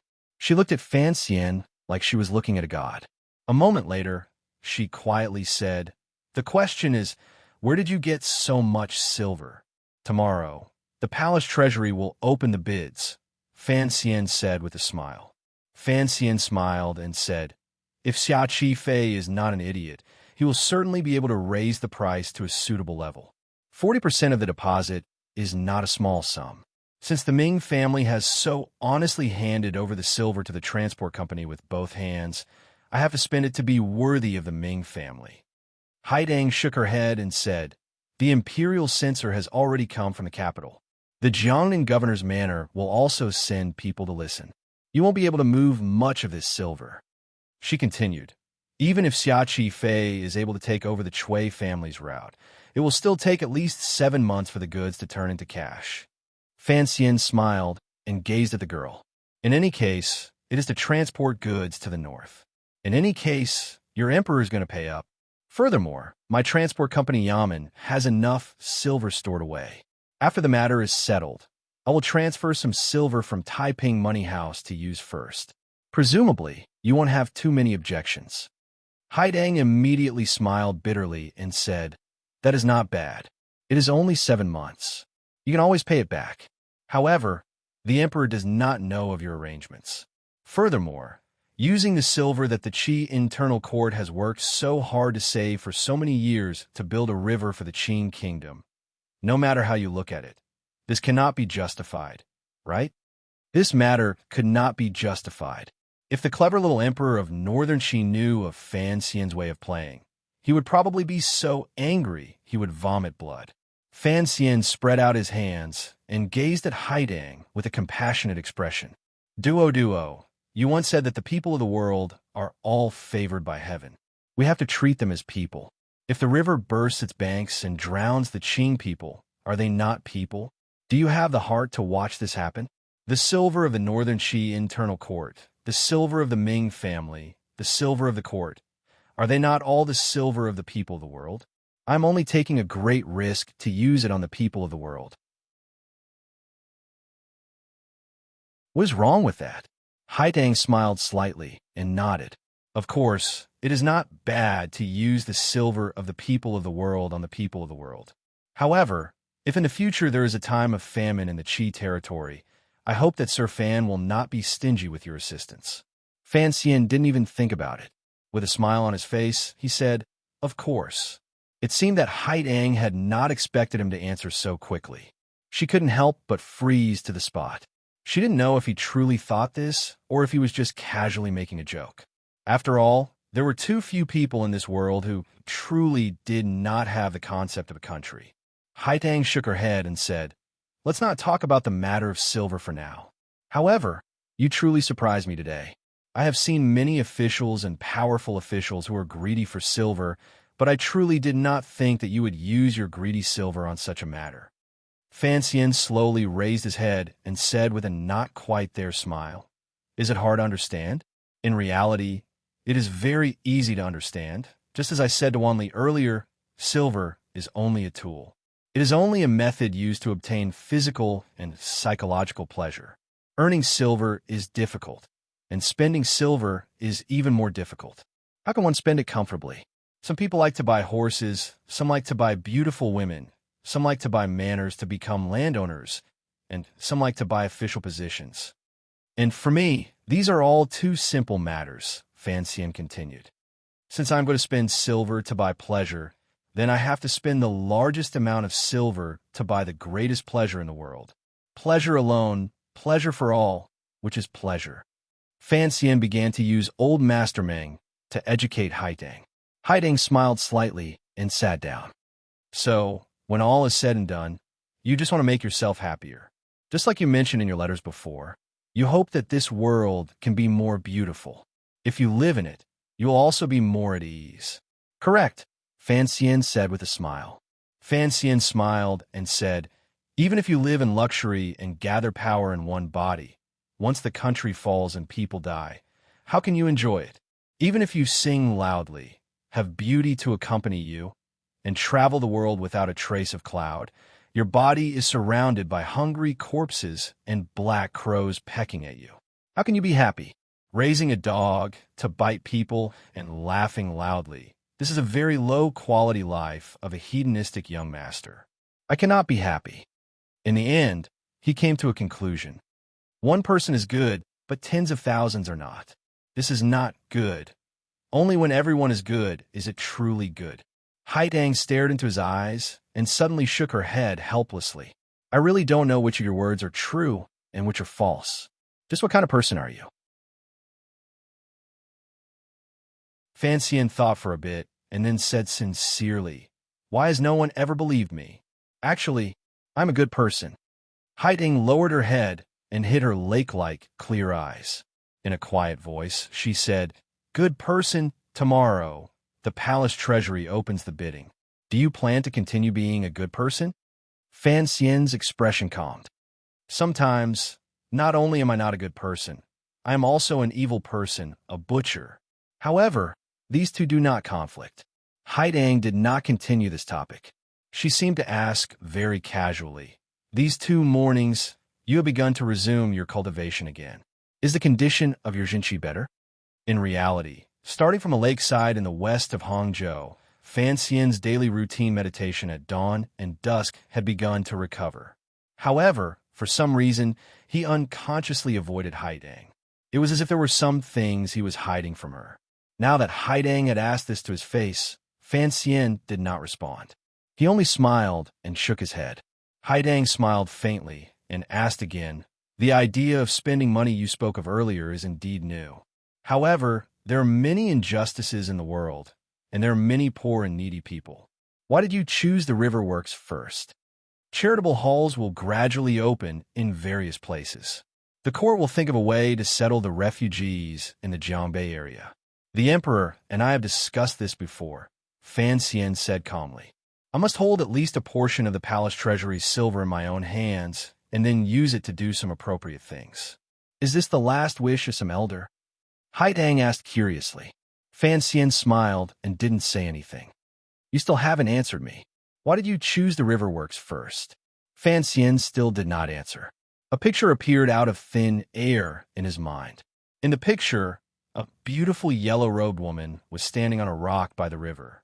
Her face was full of worry as she looked at the ferocious flood dragon in the river and the laborious commoners on the other side of the riverbank. Rest first, he said quietly. Tomorrow, the palace treasury opens. There is still a battle to fight. Please, everyone, vote for me. The situation is tense, and the mood is exciting. It is as if I have returned to the month of the new book. Scratch my head. The month of the new book is actually being nagged at by the editor.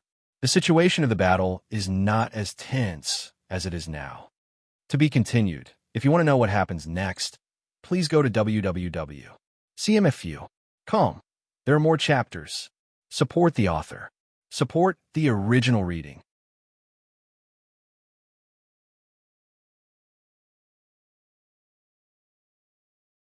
Chapter 363. It was said to be an auspicious day on the 22nd day of the 3rd month in the 6th year of the Qin calendar. Thus, after the imperial envoy arrived in Jiangnan, the palace treasury's first New Year opening bid was chosen for this day. The spring sunshine was bright and beautiful, and the gentle breeze brought warmth. The young masters and ladies in Suzhou all headed out for a walk. The grass on the wide road had not yet grown, and the birds had not yet flown, but they were already startled. Outside the city, there were green mountains everywhere and threads of green water, making it a good place for men and women to hook up. The air was filled with a fresh and beautiful smell. Suzhou was another scene. South of the Jiangnan governor's manor was the Palace Treasury Transport Company's permanent Suzhou Yamen. Regardless of whether it was the yamen of the various departments of Jiangnan Road or the yamen of the Suzhou government, they were all opened in this area. It was a place where the atmosphere of officials gathered. Usually, it was heavily guarded and the most important place to guard. Today, one could only see soldiers patrolling the two sides of the street, each holding a long spear in their hand. There were also bailiffs who forced themselves to be alert and vigilantly watch the movements of all sides in the thick spring sleepiness. This large area had already been tightly controlled. Every year on the opening day of the palace treasury, it was always like this. First, it was because the large merchants from all over brought too much silver. Second, it was because other than the officials of the transport company, there were also eunuchs sent by the palace to supervise the opening of the palace treasury. The governor of Jiangnan Road would also be present to listen. At this time, the group of imperial censorate censors who had nothing to do all day could not be missing. There was too much silver gathered here today, and too many high-ranking officials, so the issue of safety became the most important. Fortunately, Suzhou was deep by the banks of the Yangtze River. The Qing kingdom's military was powerful, so no power dared to make any probing moves. Even the thieves in Suzhou had long been chased out of the city. It was a good time to collect money during the Qingming festival. As usual, the transport company had vacated a large courtyard. This courtyard was incomparably wide. Along the two sides of the main hall were a row of small rooms. It was said to have been the examination venue for students in the Jiangnan area in the previous dynasty. Later, when the Qing emperor inspected the palace treasury in the south, he found that this kind of layout was suitable for holding bids. Thus, he set it here and formed the usual practice. Usually, this courtyard was empty in the highest area of Suzhou. It was loaned by the transport company to the governor's manor yamen to manage accounts. However, it was returned to the transport company yamen in March. It had been renovated and cleaned since more than 10 days ago. Now, the house was extremely bright and clean. There were soldiers standing guard outside the house, and a few plain-looking guards stood by the side of the hall in the courtyard. The light in the hall was a little dim, and one could only vaguely see a row of 4 armchairs placed behind a table. When the Suzhou branch of the capital, Xinfeng restaurant on South Street, ran out of jiatong buns, the door to this house finally opened. The merchants from various states did not panic. They ascended the stairs in an orderly manner, turning a blind eye to the vigilant gazes of the soldiers around them. After more than 10 years, they had long understood this whole set of procedures. Behind a merchant was often a family, as well as the political factions behind the family. The opening of the palace treasury was a matter of great importance, so the representatives who came today were all prominent figures in their families. However, there were not many of them. These merchants all brought their own attendants and accountants behind them. They also carried boxes, account books, and other related tools. Walking in front of everyone was, of course, the representative of the Ming family. Since last year, the Ming family had already handed most of their power to young Master Ming Launcher's hands. The old Ming master rarely showed his face in public. What shocked many of the merchants was that the old Ming master, Ming Qingda, had personally come to the large courtyard. Ming Qingda narrowed his tired eyes and raised his hands in greeting to his colleagues. He stroked the long beard on his chin and walked proudly through the door. The Jiangnan merchants faintly saw the Ming family as their leader. They quickly returned the greeting and followed behind him through the door. No one felt a glimmer of unease.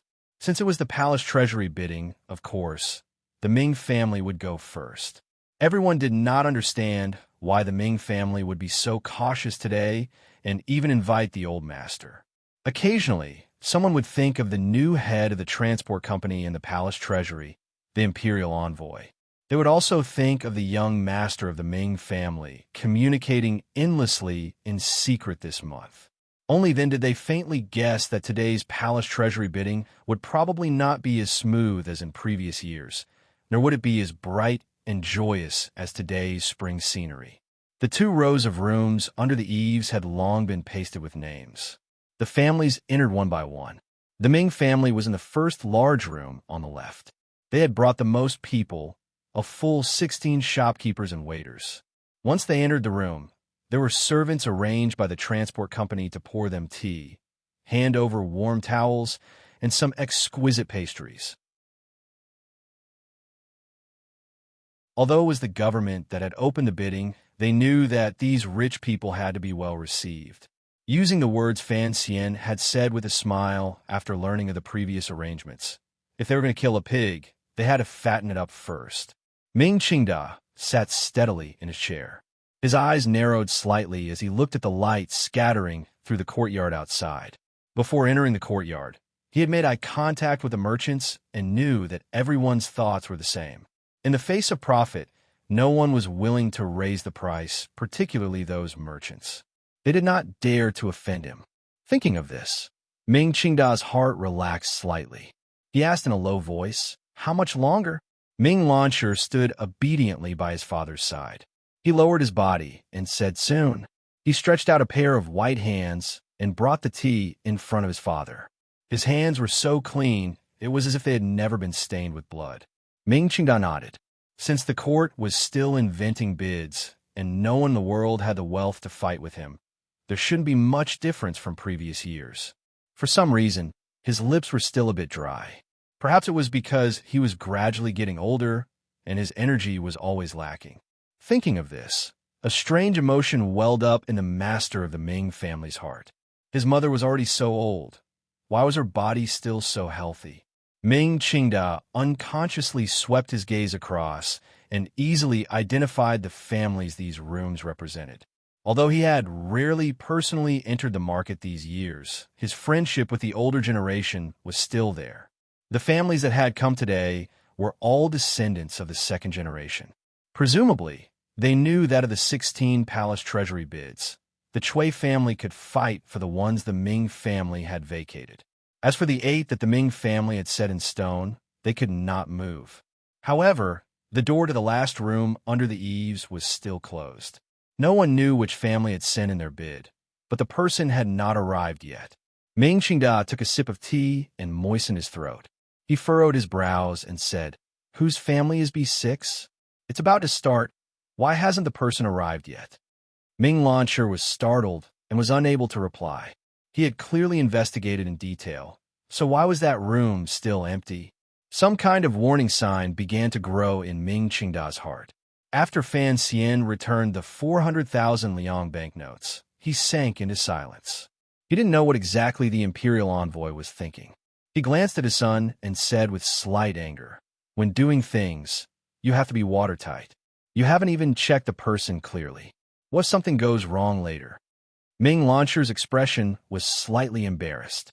He could only admit his mistake, but he was not satisfied in his heart. These figures of wealthy families all had this bad habit of not saying what they thought. He probingly said, "Could it be a salt merchant? They have always done things strangely. Perhaps they're also envious this time." Ming Qingda's expression was dark. He shook his head and said, "It's not a salt merchant. First, they gave us a promise. Second, Sir Shui also once gave me a promise." This master of the Ming family looked at the empty room across from him. He looked at the tightly shut door and the faint coldness seeping through the glass window. A powerful unease welled up in his heart. It is truly a pity this time. In the study of the Jiangnan governor's manor, an advisor sighed. "The Chui family has left 6 empty, yet it is not convenient for us to interfere. We can only watch as so much silver is divided up by the Ming family and those local rich landlords. It is truly a pity." The governor of Jiangnan Road, first-level official Sir Shui, wore a slight smile on his face and did not say anything. The advisor sitting beside him also showed a look of pity and said, "Yang Jimei came a few times a few days ago. He was still hoping that you could help him put in a good word for him in front of Sir Fan Jr. His family has been in the salt business for generations. Now, looking at the fat meat of the palace treasury, he is also hungry." Yang Jimei was the largest salt merchant in the 2 Huai rivers, or rather, a salt smuggler. He had always carefully curried favor with the governor's manor. Shuaqing thought for a bit and then smiled. "Hungry? Who isn't hungry? Yang Jimei, that old killing talent. I asked him for such a good Hua garden, but he stubbornly refused to give it to me. This time, he insists on going through my hands to give it to Fan Xian as a residence. Do you think I don't know what he is thinking? Does Sir Fan not know? As the Jiangnan governor, he controlled 1/7 of the world's military and civil affairs. His power was strong and powerful, and he had many eyes and ears. Thinking of something, he couldn't help but sigh. Sir Fan will certainly have to give Yang Jimei some face in the future, but the matter of the palace treasury, he won't have much of a chance. The advisor asked curiously, what exactly is the imperial envoy thinking? Who exactly is he planning to give the 6 empty spots to? The smile on Xue Qing's face gradually faded. Actually, there's no need to ask. Since the emperor sent him to Jiangnan, these 6 spots will naturally be prepared by him. He then smiled coldly and said, never mind these 6 spots. I think it will be very difficult for the Ming family to keep their own 8 spots. The advisor furrowed his brows deeply and said, I just don't know which family Sir Fan Jr. has chosen this time. Xue Qing smiled mockingly. He ruled over Jiangnan, so he knew what Fan Xian had done. He smiled and said, I'm afraid none of you would have thought of that choice. This imperial envoy is indeed very powerful. He did not choose a spokesperson from among the merchants, and instead poached someone from the wilderness. If that guy had swaggered into Suching on a normal day, I would probably have thrown him in a prison and demanded some benefits. The advisor did not know the inside story and laughed dryly. He was still a bit reluctant in his heart and probingly asked, concerning the matter of opening the palace treasury, did the imperial envoy not say anything to you? According to the customs of officialdom, a fat piece of meat like the palace treasury could not be swallowed up by a single faction of officials, particularly since Xue Qing's position was high and deeply rooted in Jiangnan. No matter how arrogant Fan Xian was, he still had to show some goodwill to the governor's manor. Xue Qing furrowed his brows slightly and shook his head. Naturally, Sir Fan Jr. has mentioned this matter. Although he is young, he does things very smoothly. Minister Fan and Director Chun have taught him well. However, I had no choice this time and could only politely decline Sir Fan Jr.'s good intentions. The advisor cried out in surprise. Politely decline good intentions? As long as Fan Xian opened his mouth, this small good intentions would probably be worth at least a few 100,000 liang of silver. When did the governor become so incorruptible and self-restrained? Had he learned to change his face? Xue Qing smiled self-mockingly and stood up. Although it is close, we should still leave first. Sir Fan Jr. is waiting in the courtyard, as is Guo Zheng, that white-faced old man. The eunuchs from the palace are also coming with an edict. We can't be too slow. He did not explain to the advisors who were even closer to him than his wife why he had politely declined Fan Xian's good intentions. Xue Qing knew that although the palace treasury appeared to be a contest between Fan Xian and the eldest princess, there was actually a deeper meaning behind it. Just how should the princes be ranked? This was already beginning to become a thorny problem. Xue Qing's identity did not allow him to pick a side too early. Otherwise, the emperor would be very angry. Thus, it was not convenient for him to partake in this feast of the palace treasury. Under the protection of the guards, he walked out of the front door of the Jiangnan governor's manor. Xue Qing unconsciously turned his head and looked at the signboard in front of the manor. His eyes were dazzled by the newly risen sun. A powerful sense of unease welled up in his heart. The emperor's actions these years had become increasingly strange. Everyone under heaven was looking at Jingdo and guessing at the future situation. For the Qing court, this kind of turmoil was definitely not a good thing. If people's hearts were uncertain, what would the officials do? Your Majesty, what exactly are you thinking? The palace treasury opened. The merchants who had come to bid were already sitting in their rooms waiting. Fan Xian, who was in charge of this matter, was still leisurely drinking tea. The person drinking tea and conversing with him was a eunuch from Jingdo. The palace treasury was the property of the royal family. According to the rules, it had to be jointly supervised by Taichung Temple and the internal court. Since Fan Xian himself was a junior official of Taichung Temple, Taichung Temple did not send anyone else to Suzhou for unnecessary matters. It also saved him a lot of trouble. However, a senior eunuch had come. At the same time, it was a big problem. Eunuch Huang speaks reasonably. Fan Xian placed the teacup on the table and smiled slightly. I also think that it is better to stay put than to move. Everything should be done according to the old rules. This senior eunuch from the palace had a very high rank. Otherwise, he would not have been entrusted with such a heavy responsibility. He had a fat head and big ears, and the fat on both sides of his cheeks were piled together. Hearing Fan Xian's words, he smiled insincerely and said, "With you in charge of this matter, I am at ease." This eunuch had always been deep in the inner palace. Although he knew of Fan Xian's great name, he thought that he had the emperor's orders and was not afraid of him. On the contrary, he had been in Suzhou for a few days, but Fan Xian had not invited him to his manor for a chat. This fact of being ignored made Eunuch Huang feel uncomfortable in his heart. In the conversation earlier, Eunuch Huang had brought Fan Xian a piece of very bad news. More accurately, he had passed on the Empress Dowager's verbal order for Fan Xian to manage the matter of the palace treasury. He had to follow the old rules and not mess around. Do not mess around? The old rules? Fan Xian smiled coldly in his heart. Naturally, this meant that what should belong to the Ming family should belong to the Ming family. The rest could be slowly dealt with by himself.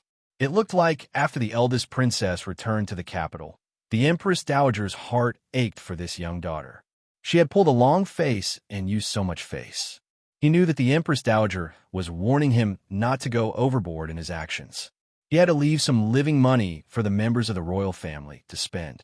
Thinking of this, Fan Xian couldn't help but want to laugh. He thought to himself that his emperor was known as the emperor of a generation.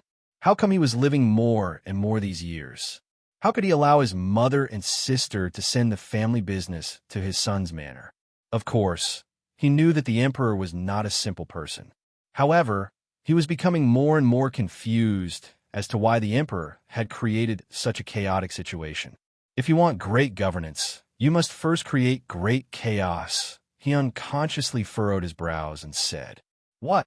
Eunuch Huang asked curiously. "Nothing." Fan Xian smiled and said, "I have troubled you to pass on the edict." Eunuch Huang coughed and said with slight arrogance, "It is because the Empress Dowager trusts a servant like me. Of course, I also have to thank Sir Fan Jr. for giving me this face." Fan Xian didn't reply. He only smiled and looked at Eunuch Huang's pig-like face. A moment later, he said, "Your face?" Eunuch Huang was startled. Fan Xian smiled slightly and said, "Eunuch Huang, in front of me, it is best if you put away that act. Old Yao, Old Dai, and Old Ho know how to conduct themselves better than you." Eunuch Huang was furious, but then immediately shocked. The three people Fan Xian mentioned were all powerful eunuchs in the palace. Although Old Dai had long lost power, other than the head eunuch Hong Zhu, who had recently been transferred to the Eastern Palace, Old Yao and Old Ho all had more face than him. Fan Xian saying this meant that even eunuch Yao and eunuch Ho had to be respectful in front of him. What did he think he was? Eunuch Huang was shrewd and restrained his anger. On the contrary, he smiled and replied, "Sir is right." In his heart, he looked down on Fan Xian. Such a young and powerful official who made enemies everywhere would probably not last long in the future. Furthermore, he was, after all, close to the Empress Dowager. His identity was a bit special. Fan Xian gave a not-quite-there smile and said, "Eunuch Huang, in Suzhou, it is best if you behave yourself." Eunuch Huang lowered his face and replied, "Imperial Envoy, what are you saying?" "You speak in Jingdo," Fan Xian said darkly. "What I hate the most is when someone uses the Empress Dowager to pressure me. Other people are somewhat afraid of you, but that does not include me. After you return to the capital, you can go around talking about it and see what kind of situation it will be." Eunuch Huang raised his head in anger. How dare an official be so disrespectful to the Empress Dowager? Did Fan Xian really not want his life anymore? Fan Xian had his reasons for saying this. With a cold expression, he swept out his sleeves and turned down a side corridor toward the main hall of the manor. Throwing down one last sentence, he said, understand your own identity. Your surname is not Hong. Other than eunuch Hong, what else was there in that chilly royal palace that Fan Xian feared? Fan Xian stood coldly on the stone steps in front of the main hall. The merchants in the rooms, under the eaves on both sides, quickly came out and bowed to him. His gaze stared straight at the main door. He didn't even glance at the Ming father and son in the Primus room closest to him. The large door was pushed open with a creak. A line of silent people slowly walked in. This group of people did not carry the usual aura of wealth and nobility of merchants, nor did they have the smell of officials. Instead, they were filled with a sense of bloodthirsty wilderness. When this group of people stood in the middle of the courtyard, it was like a few vicious wolves had suddenly appeared among a flock of sheep. There was a deer's tail on top of a cake. It appeared out of place and extremely abrupt. The person in the lead was the commander of the Jiangnan water bandits, Xia Qifei. Xia Qifei was wearing a light green-washed silk, but still could not hide the iron-blooded aura on his body. Although his expression was calm, his slightly narrowed eyes still revealed a glimmer of excitement and nervousness. Xia Qifei raised his hands in a salute toward Fan Xian and said, "Sir Envoy, I have come late." "Not late," Fan Xian said coldly. "As long as you came, it's fine." The big merchants in Jiangnan often had shady businesses. Furthermore, they also relied on the power of the local wilderness in many places. As the leader of the Jiangnan water bandits, Xia Qifei actually had some secret dealings with these merchants and even the Ming family.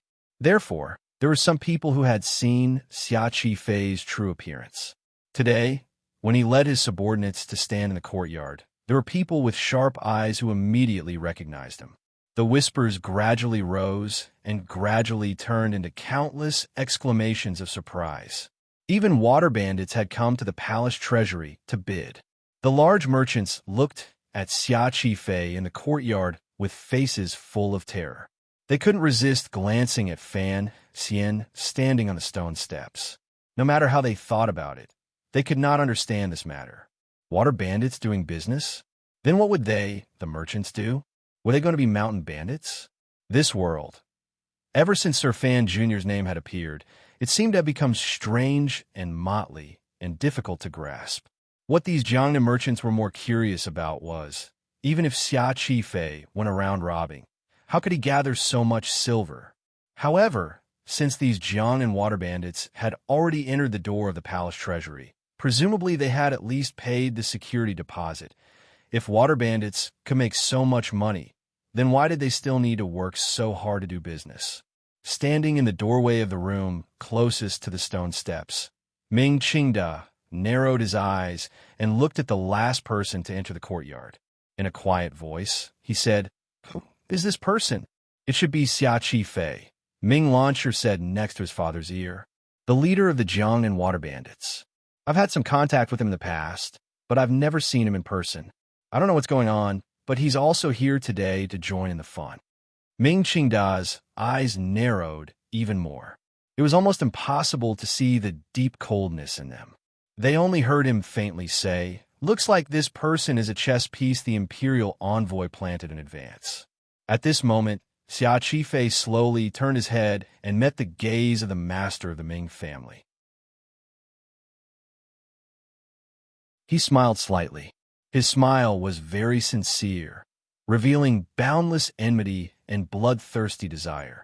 With Fan Xian's help, the seventh young master of the Ming family, who had his mother killed and his property stolen, finally had the opportunity to stand upright on the stage for revenge. The chapter is called The Door of the Palace Treasury. This is the name I thought of when I wrote the first chapter of the Year of Qingyu. I've finally written this chapter. It feels very good, ha ha ha ha. To be continued. If you want to know what happens after, please log on to www.cmfu.com. There are more chapters. Support the author. Support original reading. You're tuning in to the Warrior Lore YouTube channel. Don't forget to subscribe and join us on this journey to catch the most captivating stories.